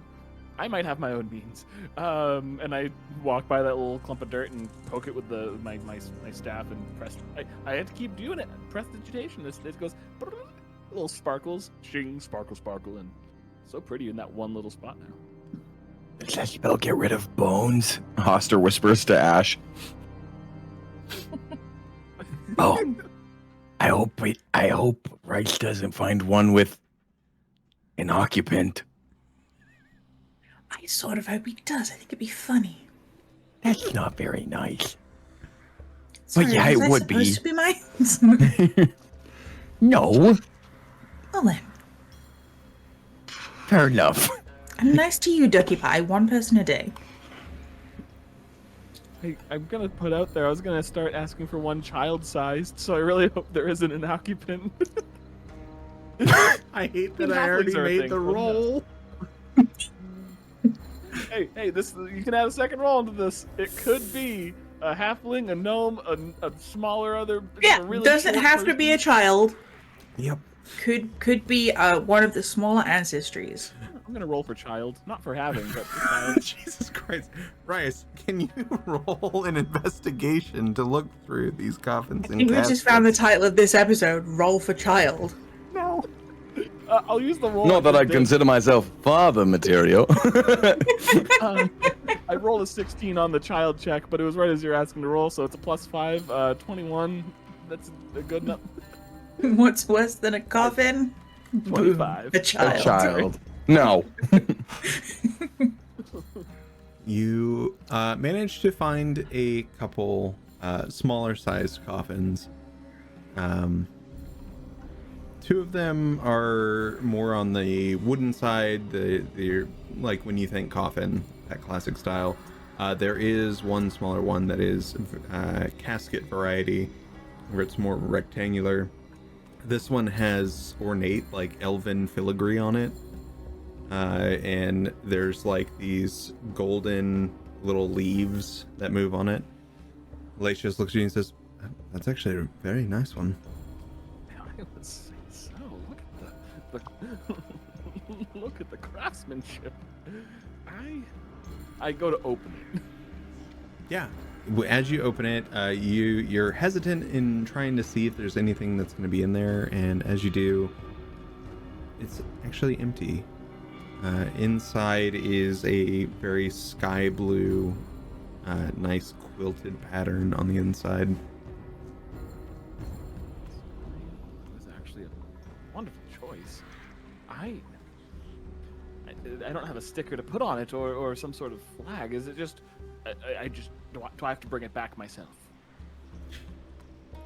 I would say that I can't carry it for you. It's so heavy. I just can't. That's a shame. I would greatly appreciate if you did. Please. Are you talking to me? Who else? I mean, He We're glances rolling maybe, over to like, 10 feet away Hoster. from Is us. like, I Hoster's don't know. gone. Where the hell did he go? What? God damn it! I do not possess the strength to carry that back to your room for you. And secondly, I am not your familiar. First and foremost. Friend to friend, maybe, but I understand. I understand. I met you not even 30 minutes ago. And we bonded over seeing traumatic Hastur devour things. Yeah, that is fair. Trauma. That was disgusting. While they both say that, from the coffin that was there, Hastur got into it and just jumps out and scares the shit out of both of them. a wisdom saving throw for that. Yeah, you know what? Same. Could we also get Constitution saving throws to see how brown your trousers are now? I will say, Alatius rolled a nat 20 on that. I did too. And we're not scared of you. Hastur does like a shrug, circles camera, zooms in. Da-da-da-da-da-da. There you are. It's more of Alatius looks back to you, right? It's just like, I'm not carrying it for you. If you want, he, and then jump scare, rah, can take it for you. Hastur does the whole like, Ash, that wasn't as funny as I thought it would be. As like Hastur like comes out like a slinky, but then like has the coffin riding on his back, and then a slinky moves down the hallway carrying the coffin on it every so often. You did great, Hasta. Thank you. I pictured you carrying at one end of the slinky, so every time it flips over, it smashes on the ground. Da-dumph. Wee. Da-dumph. Wee. Da-dumph. Oh, you wanted it in one piece. Oh, well, that's your mistake. You should have asked. The One Piece is real. Sorry. I was waiting for it. Perfect timing, but goddamn same wavelengths.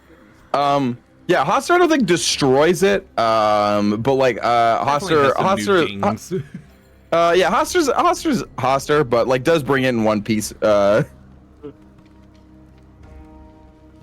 you. Where you want? Oh, I moved the one book I put down here. Right in this corner is perfect. Neat. You fly. Do you want Hastur to fix it up onto a wall or something? That would be awful for me to sleep while flying. I appreciate the courteousness and the thinking of me as a being. It is perfect on the ground. Oh, okay. Hastur moves like a slinky out of the room again. Alatius Good is point. still there with you, Astrafel, and Morgred. Alatius looks over to you, Morgred, and says, is there one that you would like? One that tickles your fancy? May I roll for investigation to see if I find my dream coffin? Yeah. Welcome to Dream Coffin. And your coffin. Hey, I'm Ty Pennington. Today we're going to destroy these coffins and give them brand new ones. These vampires have been without coffins for a long time. This is Extreme Coffin Makeover. Oh my god! Look at that! But he just I kicks the roll- side of the cup. A 14. 14. You find two different coffins, and I will let you describe both and pick the one you would like more.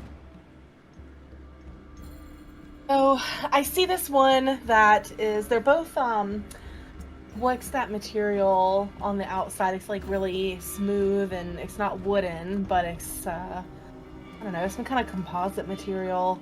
One of them has a metallic black finish that kind of like sparkles a little bit, and then the other one is just a matte black finish. And then the matte black one has a skeleton inside. The one that sparkles, I open it and it's empty, but it has some, the lining's a little bit tattered.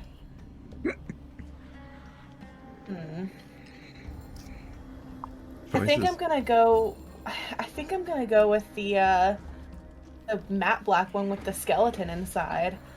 And I just like fucking just take the skeleton and go, and it just like shatters on the ground, and I'm like, oh, looks good enough. I'm sure they were a nice person.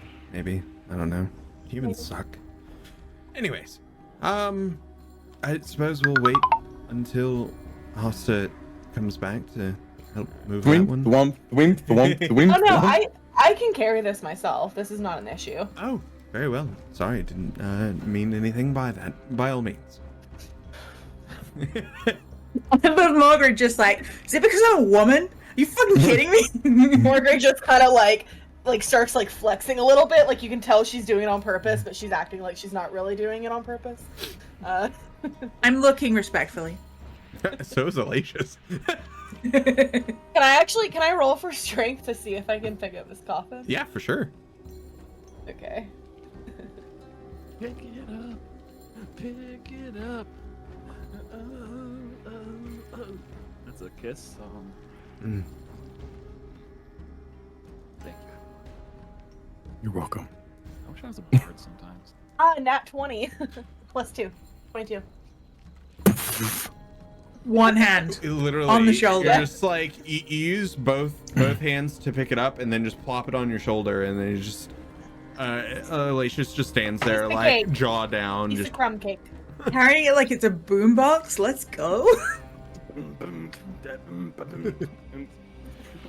Take out the other skeleton with the boombox. Yeah. The Bryce and acoustics are really Hastur, good in this coffin. You both see Morgred just walking down the hallway with one coffin on the shoulder. See? Oh. Morgan is really strong. That form of balancing it too is horrifying, incredible. Wow. I run over back to the door and I'm like, I'm gonna. I start to try to pull the bed out of the way. Like a hermit crab, the bed lifts. There's two little eyes under it, and the bed walks out of the room. Hastur goes, and then in Hastur's room, the bed is like sideways a few times. Don't lift the other way. Don't, and like clipping through, and then eventually it's dragged into Hastur's room. Hastur adds this bed to his room now. As the three of you are in this room, rearranging the furniture, Astrofel, Alicius is walking back with you towards this room, and he looks over to you as you're both walking. He's like, "So, do you think that these four will do?" I would like to cast Coded Conversation. Perfect. For those who are not aware, this spell is cast with a subtle phrase and wave of 3 fingers. And I am only choosing Alicius for this. So to everyone else, we are talking about the weather or Zolibol Bambor, Coffins? Tabukamen. Yeah. And for the first time, could the other 3 of you mute as me and Rin go over to the secrets channel, and I'll give you a thumbs up when we're ready. Secrets. You have done encoded message to Alicius. Mm-hmm. Yeah, so to the outside world, it looks like we're just having a conversation just about normal stuff. But in actuality, I think Astrofel kind of frowns. It's like, I mean, the feral one might be a problem, but given that she's downstairs right now, maybe not. We'll see. Hopefully that correction should help. Fingers crossed. Should we be worried about the number of advisors here? Well, all of them are here. Yes, that's a lot. And I haven't seen them all here in quite some time. From my understanding, the Sanguis Sanctorum is amassing a rather large army, if you will, in the ruins of Silburn. And then we have to also worry about the Night Watch, who's been slowly encroaching on our territory. Obviously not too much of a bother on the Night Watch, but they have been making it into the Sanguine Oaks. It's concerning, at the very least. It is. They've taken out a few of our grove keepers, but luckily the trees are doing their job. Still, loss of a grove keeper is harder to replace than livestock. It very much is, especially when the one grove keeper you've brought in decides to constantly feed from the trees, and then when you move them, they feed from the farm. If Yes. this correction doesn't work, we will have to get rid of her. Yes. Absolutely.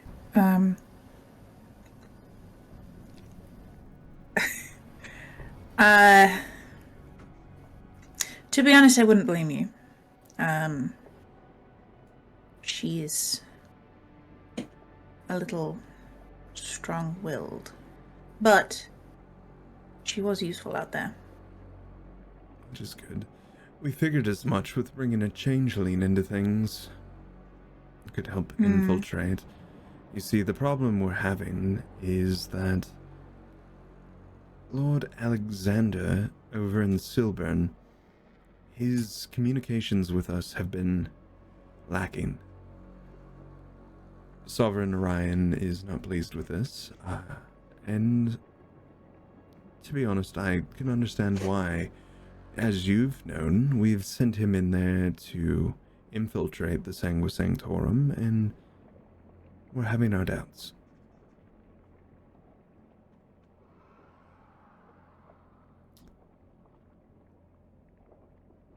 I know that this group that you are in charge of currently needs some work. So, Putting it lightly. as per Mother Qadira and Sovereign, they would like to send your group out on a few more missions. They want to send you out to a couple places you might not want to go. They're looking to send you out into the Byhorn Basin. As he says this, the Byhorn Basin consists of the region directly below the Sanguine Oaks. That would include the kingdom of, well, the once kingdom of Silburn, and all of the other cities therein. It is in daylight, but you are still at a place, as a fledgling, where it's not deadly. That's less my concern, given that we're still young. More why? Well, to be honest, we've sent a few other groups out there, and they have not returned. And as much as I am pained to say this, Astrophel, there's not much left to send except for your group. God, that's depressing. I will say, however, if shit hits the fan, and it most likely will, we would like you to stay. Find a way to get rid of the others, and make sure you make your way back.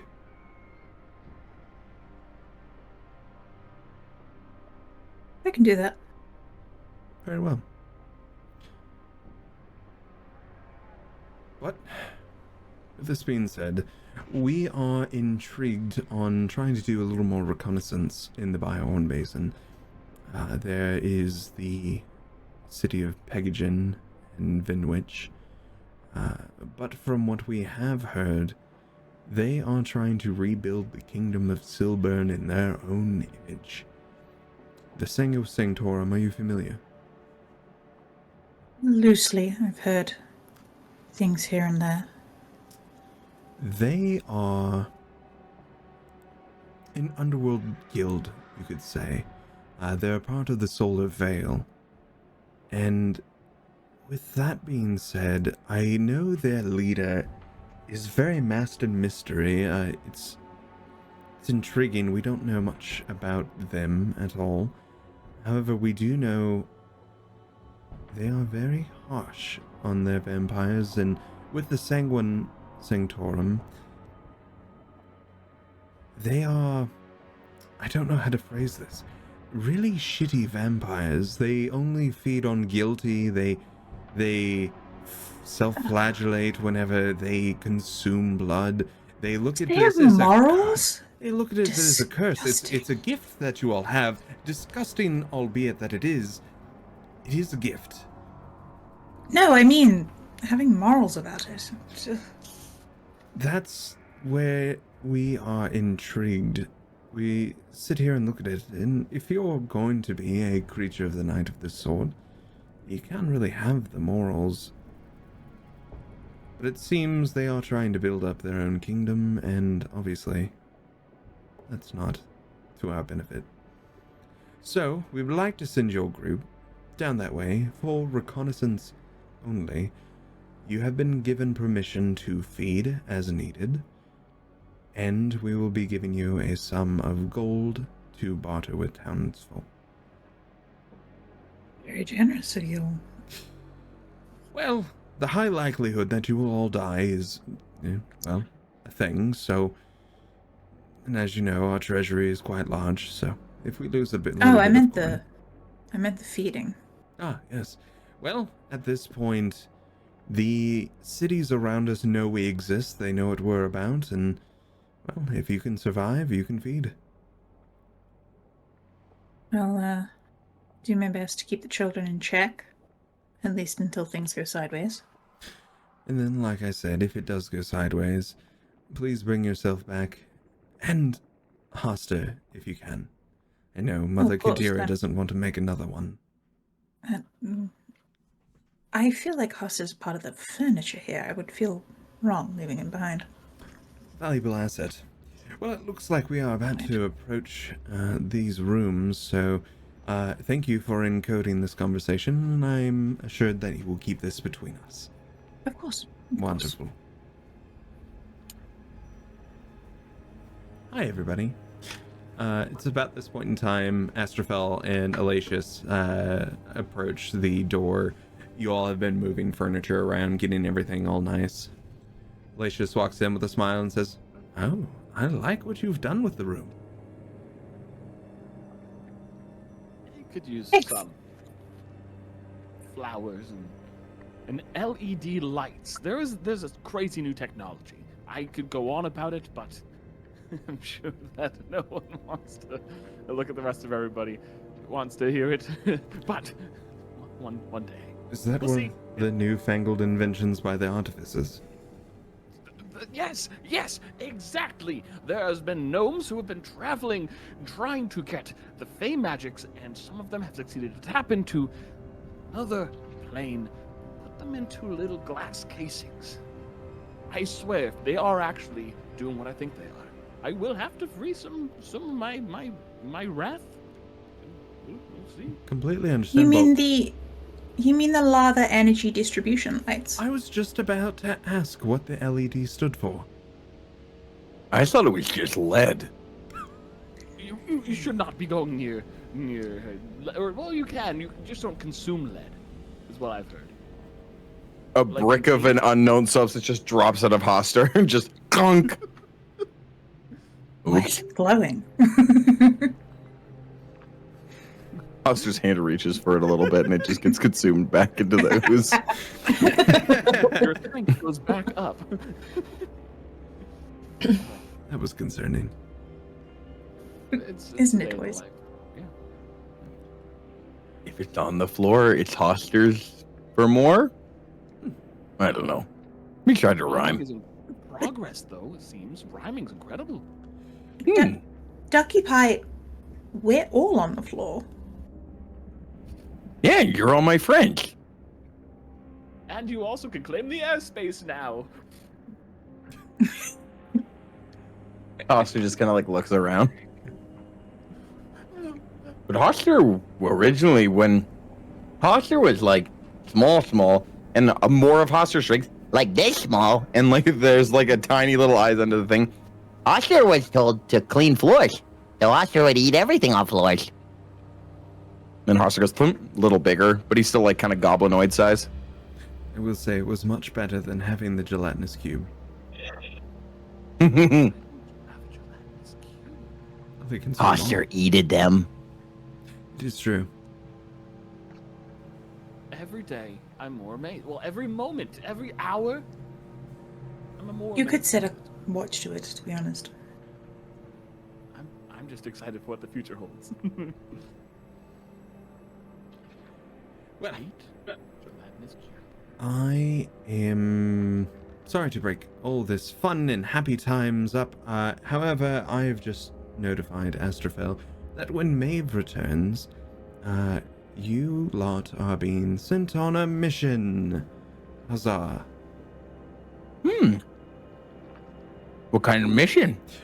It's purely reconnaissance. You are being sent down to the Byhorn Basin. And we need you to check in on some people down that way. But for my Check in as in.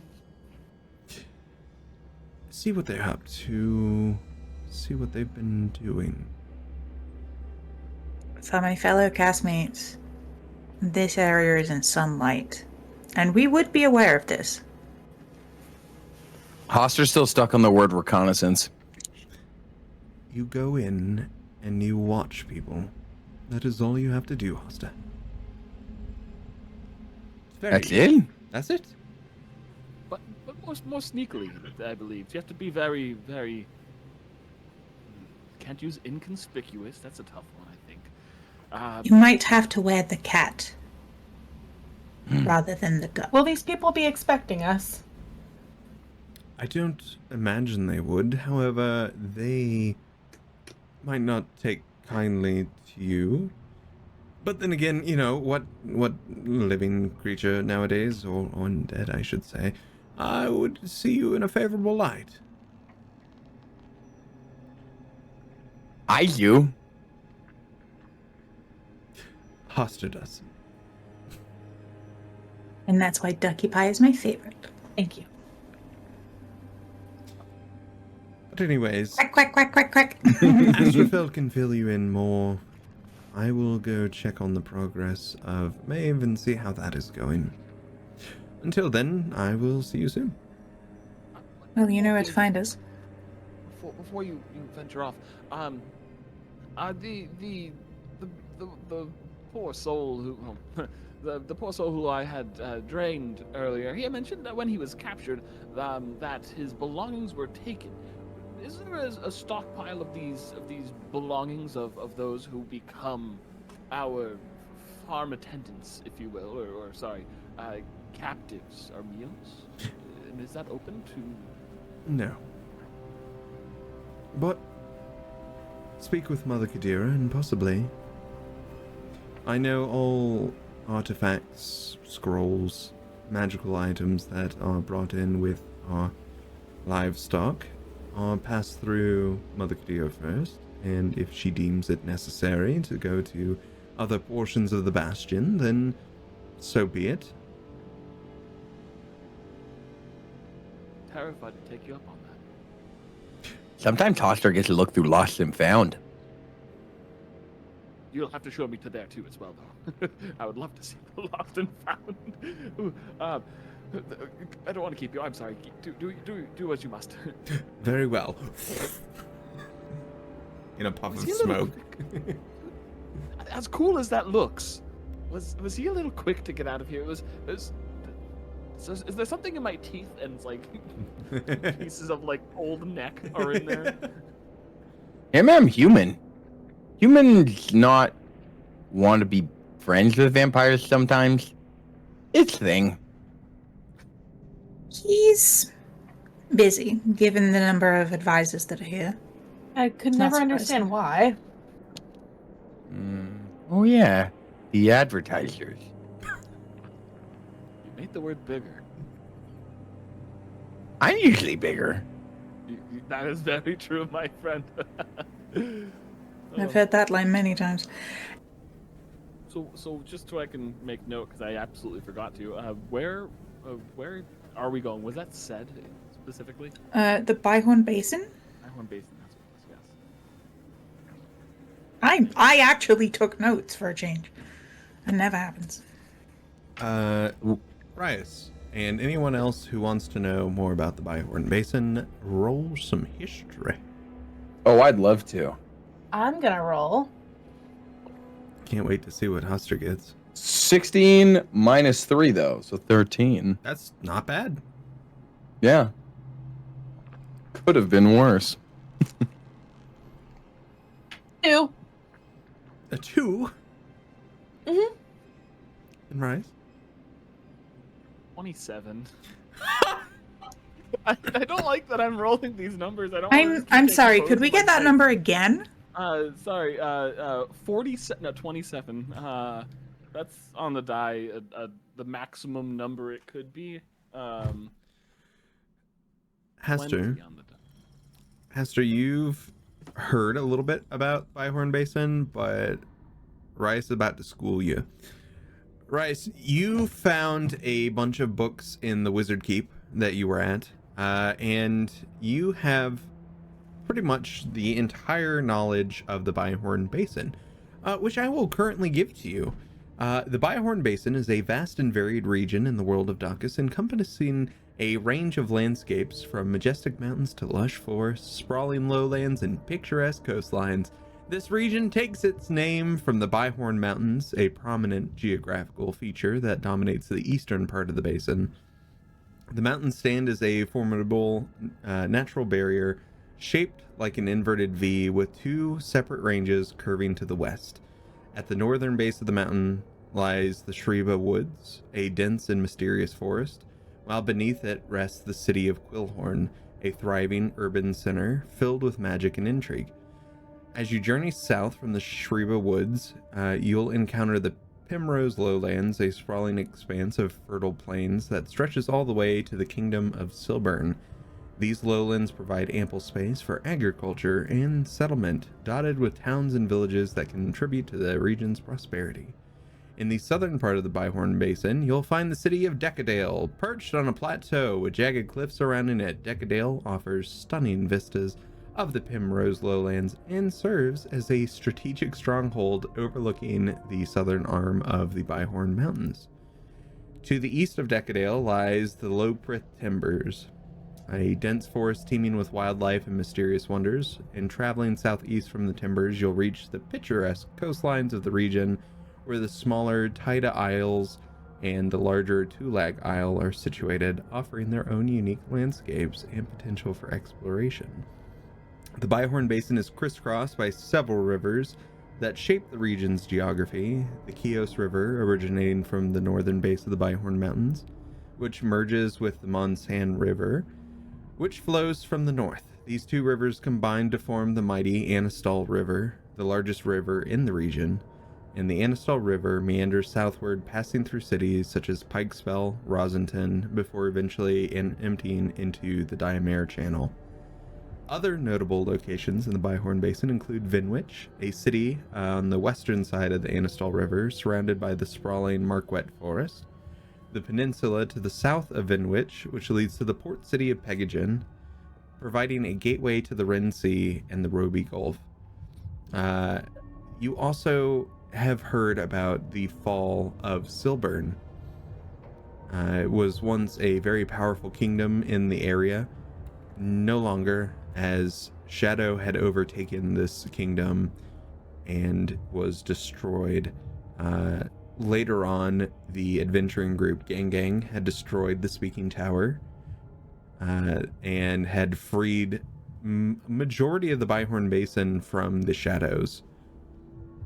So yeah, it was like a little travel pamphlet that you got to read there for a moment. I think I might still have it on me. Sorry, I missed most of that, Drew. Could you go from the top again? I'm just... Yeah, the Byhorn Basin is a vast No, slower though. Actually, the Byhorn Basin is a vast and very Deeper voice. the Byhorn Basin. Not like you're from Louisiana. that there Byhorn Basin. It's a vast and varied region. I'm done with it. Good bit. could you, if that sounded like it was being read off of a well-written little page there. If you could, You want that? I would love that. I'll very send it much to so. you. So handsome and also very smart. Look at At some point in time, I'll send it to you. I can't do it while the cams are up, but I got you. Perfect. But yes, Rias, you know almost everything there is to know about the Byhorn Basin. On scouting my path towards the different places to explore the knowledges of, I've learned all of what was just said. You cast exposition. I cast exposition, and if anything, I think this actually might be quite the sightseeing adventure we'll be on. Although I don't think we're going to be going. Well, maybe we'll be going. Maybe we'll be going pretty far in for going to the basin. There's a whole mountain range we have to kind of navigate around, and I guess that's the normal path. How long of a journey would this be? How about we start at Sylvan and see what we can find there? Yes. Well, we know it's fallen, but do we know if there's been anything to come of it since, with the shadows being, I guess, mostly lifted from the area? I guess we'll find out when we get there, won't we, Sweet Pea? That's the camera. I guess so. Hastur missed most of what you said, but you seemed like you were happy explaining to us, so I was happy listening. I love a good attentive ear. I know, well, vibration machine. Hastur makes a very anatomically correct ear grow just appear. Whoop, whoop, whoop, whoop. The talent on this one, it's there in many places, and it's there. I'm actually very curious on where these of an anatomically correct ear. I guess there's a lot of references. So to Silburn. Hastur only has one.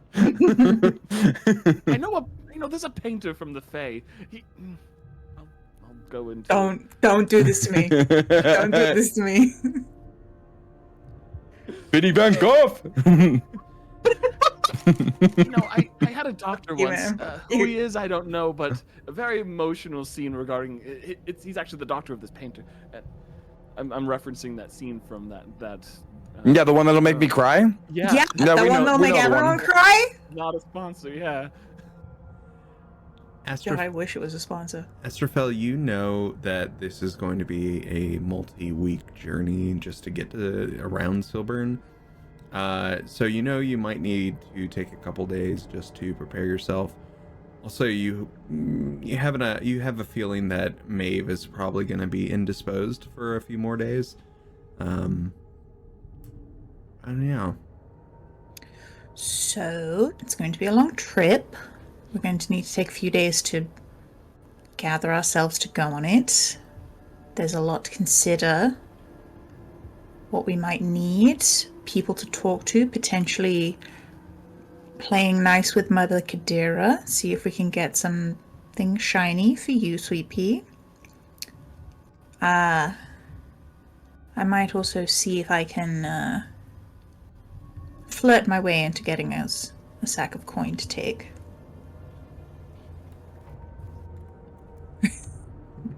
Coin. If it works as well as it does in the Fae, I could only imagine the wonders it'll spill for us. Hastur has allowance given by Mother Qadira, if we need some of that. And Hastur's face starts to descend, and like a white purse out of the small form just slaps on the ground. Well, yes, but I don't want you to use all of your allowance, Ducky Pie. It is for you. Hastur has had this for several years. I know. Hastur doesn't buy things. If Hastur wants something, Hastur takes it. If someone says Hastur is not allowed, then Hastur usually puts it back.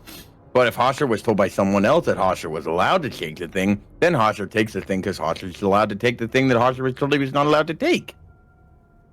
Well, sometimes you're allowed to take things in exchange for money. It's a trade. What can I get for this? Many, many wonderful things. Shall we see what there is in Silburn and see if there's anything that takes your fancy? Yeah. Hastur, as you outstretch your hands with this coin purse, Astrophel, you're looking at it, kind of peek inside. He's got about like 230 gold pieces in this pouch. He's got quite a bit of money. And that's Hastur's money. It's not the group fund, it's Hastur's money. Some of it used to may be or may other not have people's quite money. strong feelings about this that I wasn't aware was going to be a thing until I started talking. And then I was like, oh boy, okay, yeah. Yeah. Morgred's like heavy breathing a little bit, like staring at the coin purse. Hastur found some of the money on people who told Hastur that Hastur couldn't have it.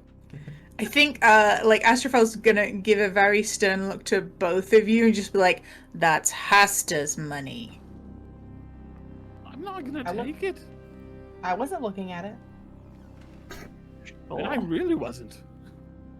Well, I know you weren't, but equal opportunities and all that. Anyway, I'll do what I can, and in the meantime, get comfortable. We can arrange to see Mother Qadira. We'll find out if Maeve's done having fun. Wait, you said Maeve ate before us, though. Where'd Maeve go? Maeve's doing a little favor for Mother Qadira. What favor? I don't know the details. I wasn't allowed to know. I'll ask Mom. Okay. I bet Maeve's doing a good job on their favor. A few days go by. Astrophel, you've led the group over. There is one particular place in the Bastion where supplies are given to venturing troops. In this place, you've brought the other four. And as you enter inside, it's almost like its own small little market. However, it's not dealing with like money or anything by that means. The Bastion itself supplies, people that are going out. And as you walk in, there's a very surprisingly normal looking human just kind of standing behind this almost wooden bar. He looks up and says, "Hello and welcome." I just went to take my hair down to kind of like flip it over my shoulder.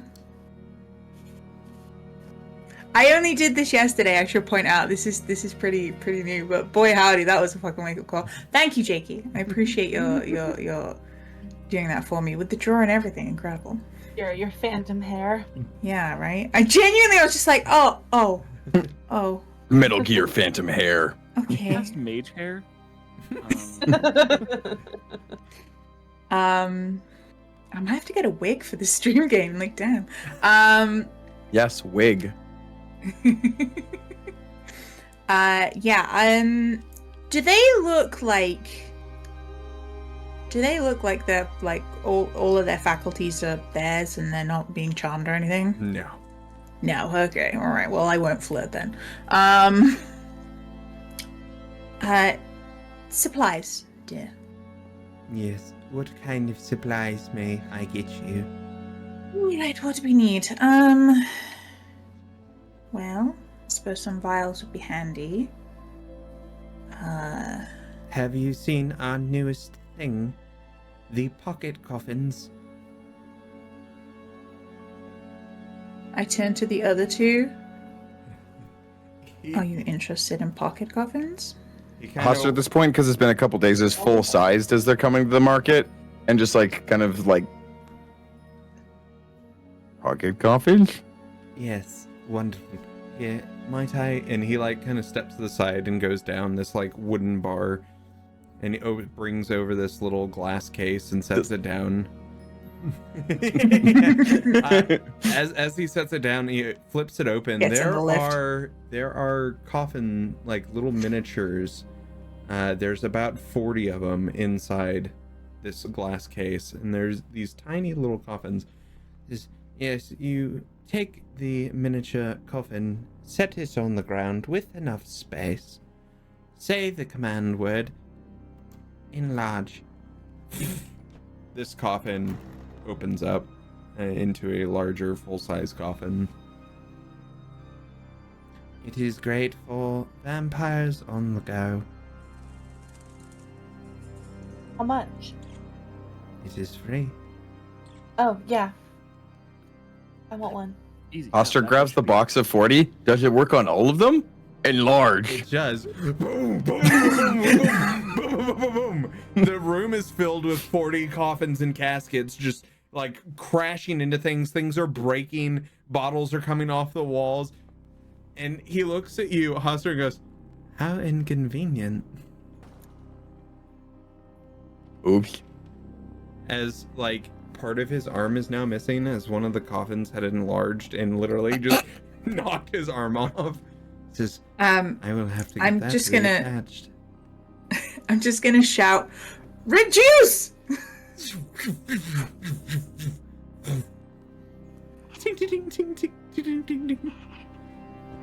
Let's do that again. Ah. Hastur's tendrils stretch out though and grabs all of them and puts them back in the box. You all glance around. This supply area is totally fucked right now. Most of the flask full of blood and other things have come crashing to the floor.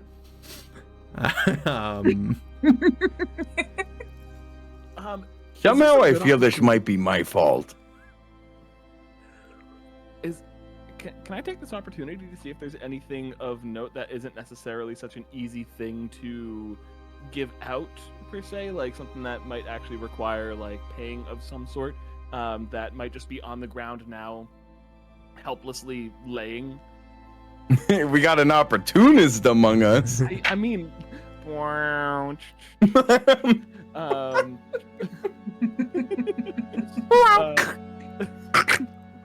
is there a vent? Can I roll perception or investigation or something like that to see if there's anything of note that is in good shape, that is just not in a shelf behind a case anymore, like something broke and knocked it out into the floor? Yeah.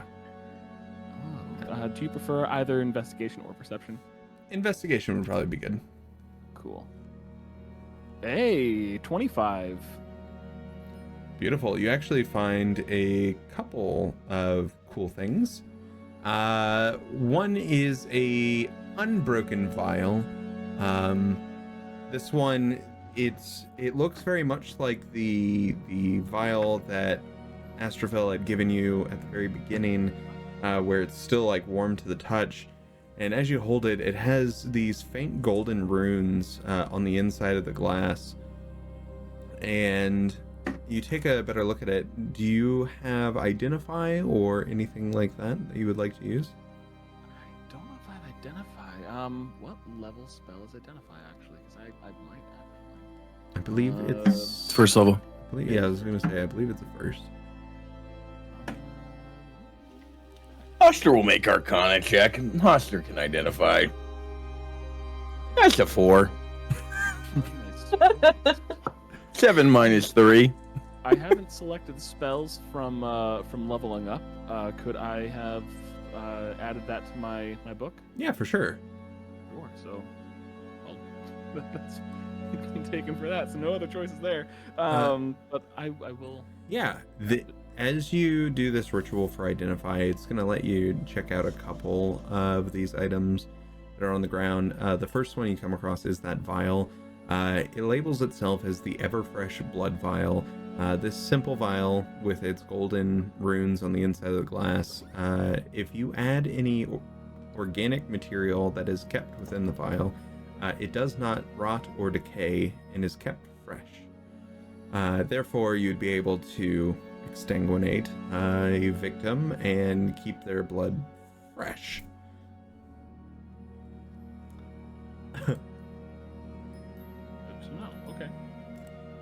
You also find a dagger that's on the floor.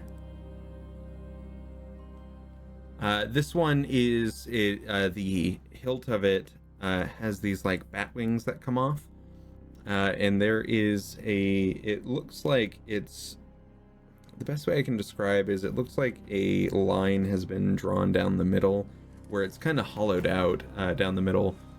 As you use identify with this as well, this is the blood drain dagger. This one will cause a bleeding effect when it is stabbed into someone, which would be great for rogues and other classes that like to be stealthy. There is another one that is in the shape of a bat. However, as you look at it, it's identified as an ear cuff of the vampire bat. This lets you cast Sending once a day and resets every dusk. Flat bat Bluetooth. Yeah. And then we also have Swear to me. Swear to me. Perfect. The last one is a necklace.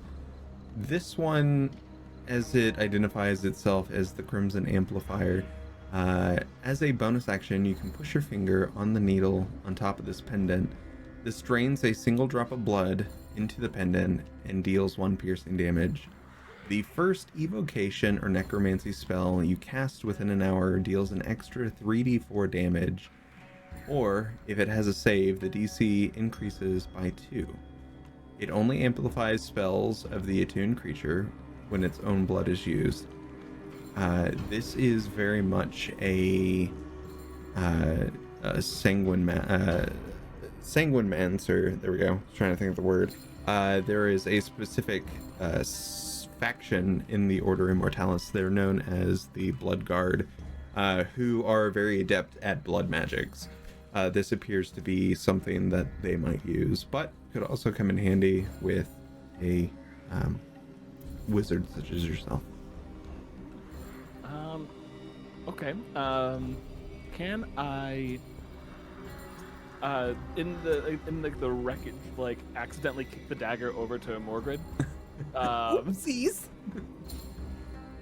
and try to snatch that amulet, or at least pick it up as stealthily as possible. Mm-hmm. And I...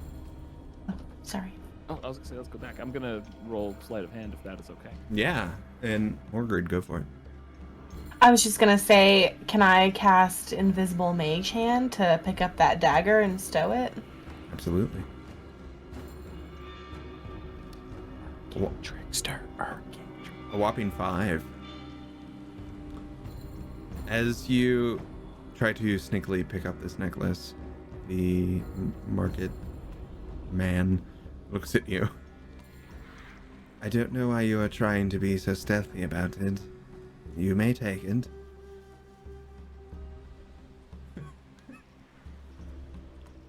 Looks over to you, Hastur. New vampires, I'd assume. Yeah.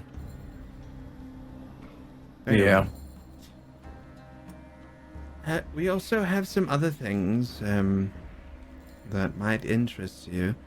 Over here, and he meanders over. He goes to pick up this large battle axe. As he lifts it up off the wall, it immediately falls to the ground since he only has one arm now. He's like, how inconvenient. As he drags it across the floor, you can see it etching a mark into the floor and like kind of drops it at your feet, Hastur.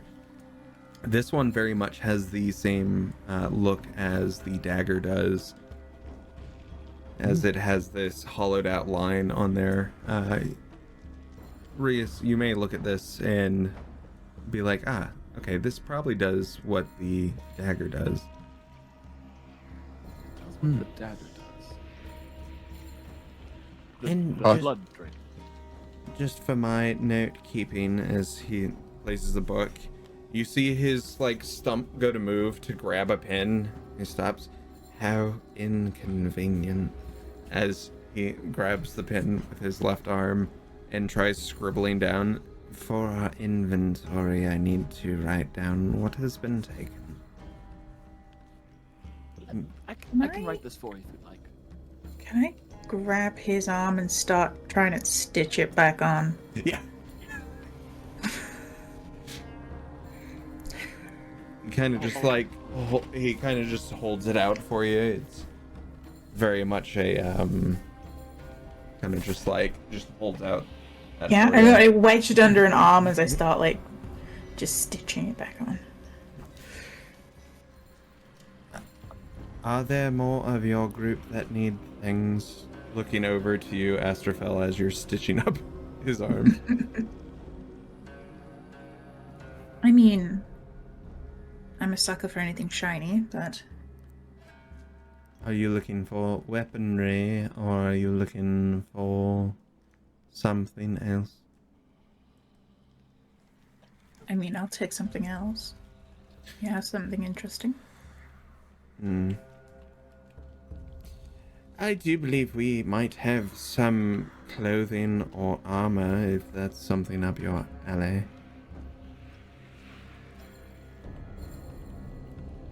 Gonna take a quick look at my clothes. It's fine. Oh god, I can't wear anything that's not looking light. Sure. Show me what you have. If it's awful, I can customize it. Oh, wonderful. This one here, as he goes to try and walk over, and you're kind of having to follow as Yeah, you stitch his arm. awkwardly just. This one here was oh words heavens. This one Quiet? here, thank you, acquired from the Sanguis Sanctorum. This copper mask will allow you to not have any ill effects from the sun.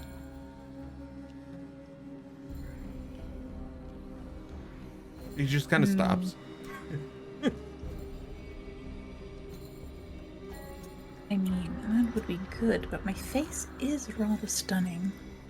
It Covering is a it up good is face. quite a crime. Lovely Hastur face. trade you. Hastur don't use axe. Hastur use body.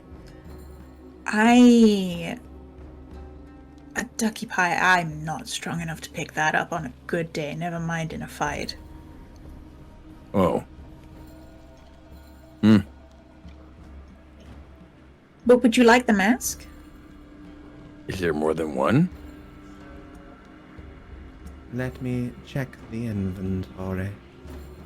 As Hastur's gonna place the moving axe, back kind of like over. his arm stretches, Space Jam style, and just puts the axe back. Because yeah, Hastur doesn't usually Hastur has weapons just in case, but Hastur doesn't usually use them. As he gets back over to the book, according to our inventory, we do have 2. That's convenient. We'll take them. We had 3, glancing over to where the coffins had destroyed everything. So much trouble. Mother Qadira always knows. It's okay, Ducky Pie. We're leaving soon, remember? Mother Qadira already knows.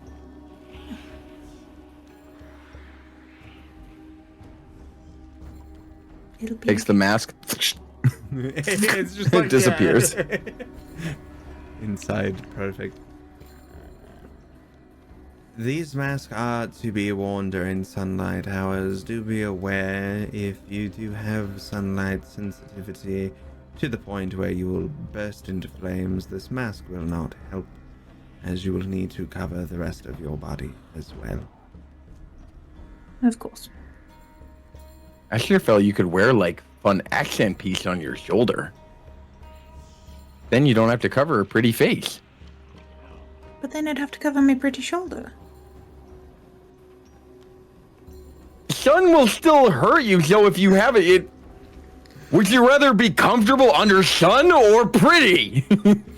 Oh, don't ask me that. That's such a That's like choosing between children. Come on. Hastur takes the mask and fixes it onto Hasturfel's shoulder. You wearing this. You better talking when you're not in sun, but if you can talk as good in sun and you don't have to wince at sun, then you'll be good. I think that's the nicest thing anyone's ever said to me. Astrofel, can you roll a performance on how well you stitched up this arm? Oh, absolutely. That's a 19.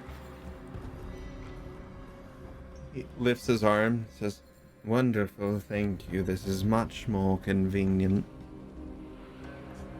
Put my tiny little sewing kit away. For those with keen eyes, you will notice that Astrofel's clothing is very well kept. May have been done himself, who knows? Hastur does not have keen eyes. Hastur has eyes that are, once again, drifting apart. Drifting apart. Hastur keeps looking at the box where the mini coffins are. Hastur, would you like a coffin? No. Don't say the word. Don't Hastur wants to say the word. No. It was like confetti, but big. I'm gonna go a little bit closer to Hastur, put my hand on roughly arm/shoulder, and I'm just gonna say very quietly, "Dear heart, you have to behave here. Remember, she sees."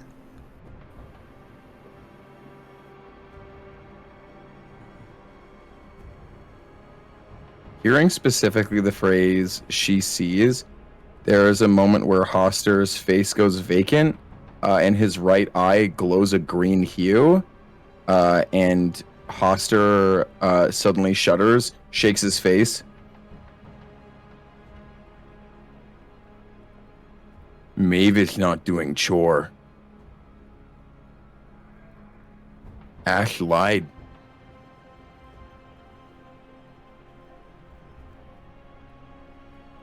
I didn't lie.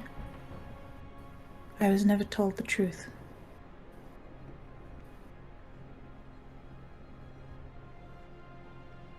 We were never told what was happening down there. Maeve in the deep. Hastur took Maeve to deep. Hastur didn't have a choice.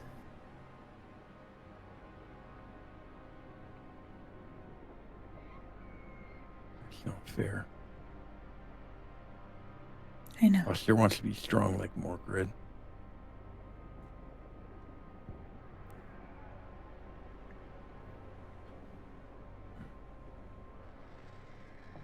We'll be gone soon. And maybe Morgred can teach you. But for what it's worth, Morgred's kind of strength isn't the only kind of strength. Like the guy who did deadlifts, right? Something like that.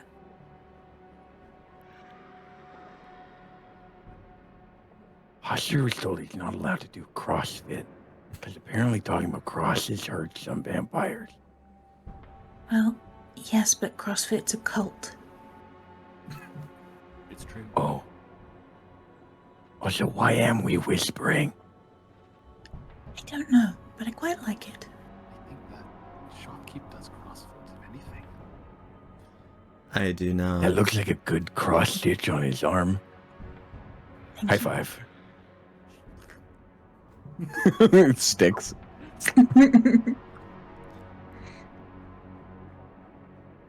As the four of you have this lovely moment and start making your way out, the four of you see someone standing in the hallway. In front of you, you see the pinkish hair of a beaten and bloodied Maeve. And that is where we are going to end tonight. Who am I gonna tell I learned rope trick to? We're ending now. Well, we know because we haven't said the bye, everybody. So guess what? He knows rope trick.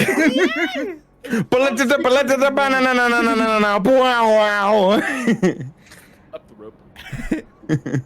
Like to say, check out our Patreon for extra content. There's some cool stuff that's going up this week, so make sure you check it out.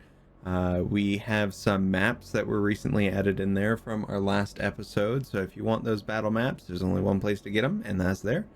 And make sure to check out our Discord. I'll put the link in the chat right now for you. There we go. Look at that. I did it. Whoa. Definitely wasn't V that did that. Fuck you, because it's gonna be me, isn't it? It's gonna be. That's him. And Future sight. Future. Oh, goodness. So, without further ado, we will see you all next week. Goodbye, everyone. Toodaloo. Goodbye. Bye. See you next time. Have a good night. Sleep real good.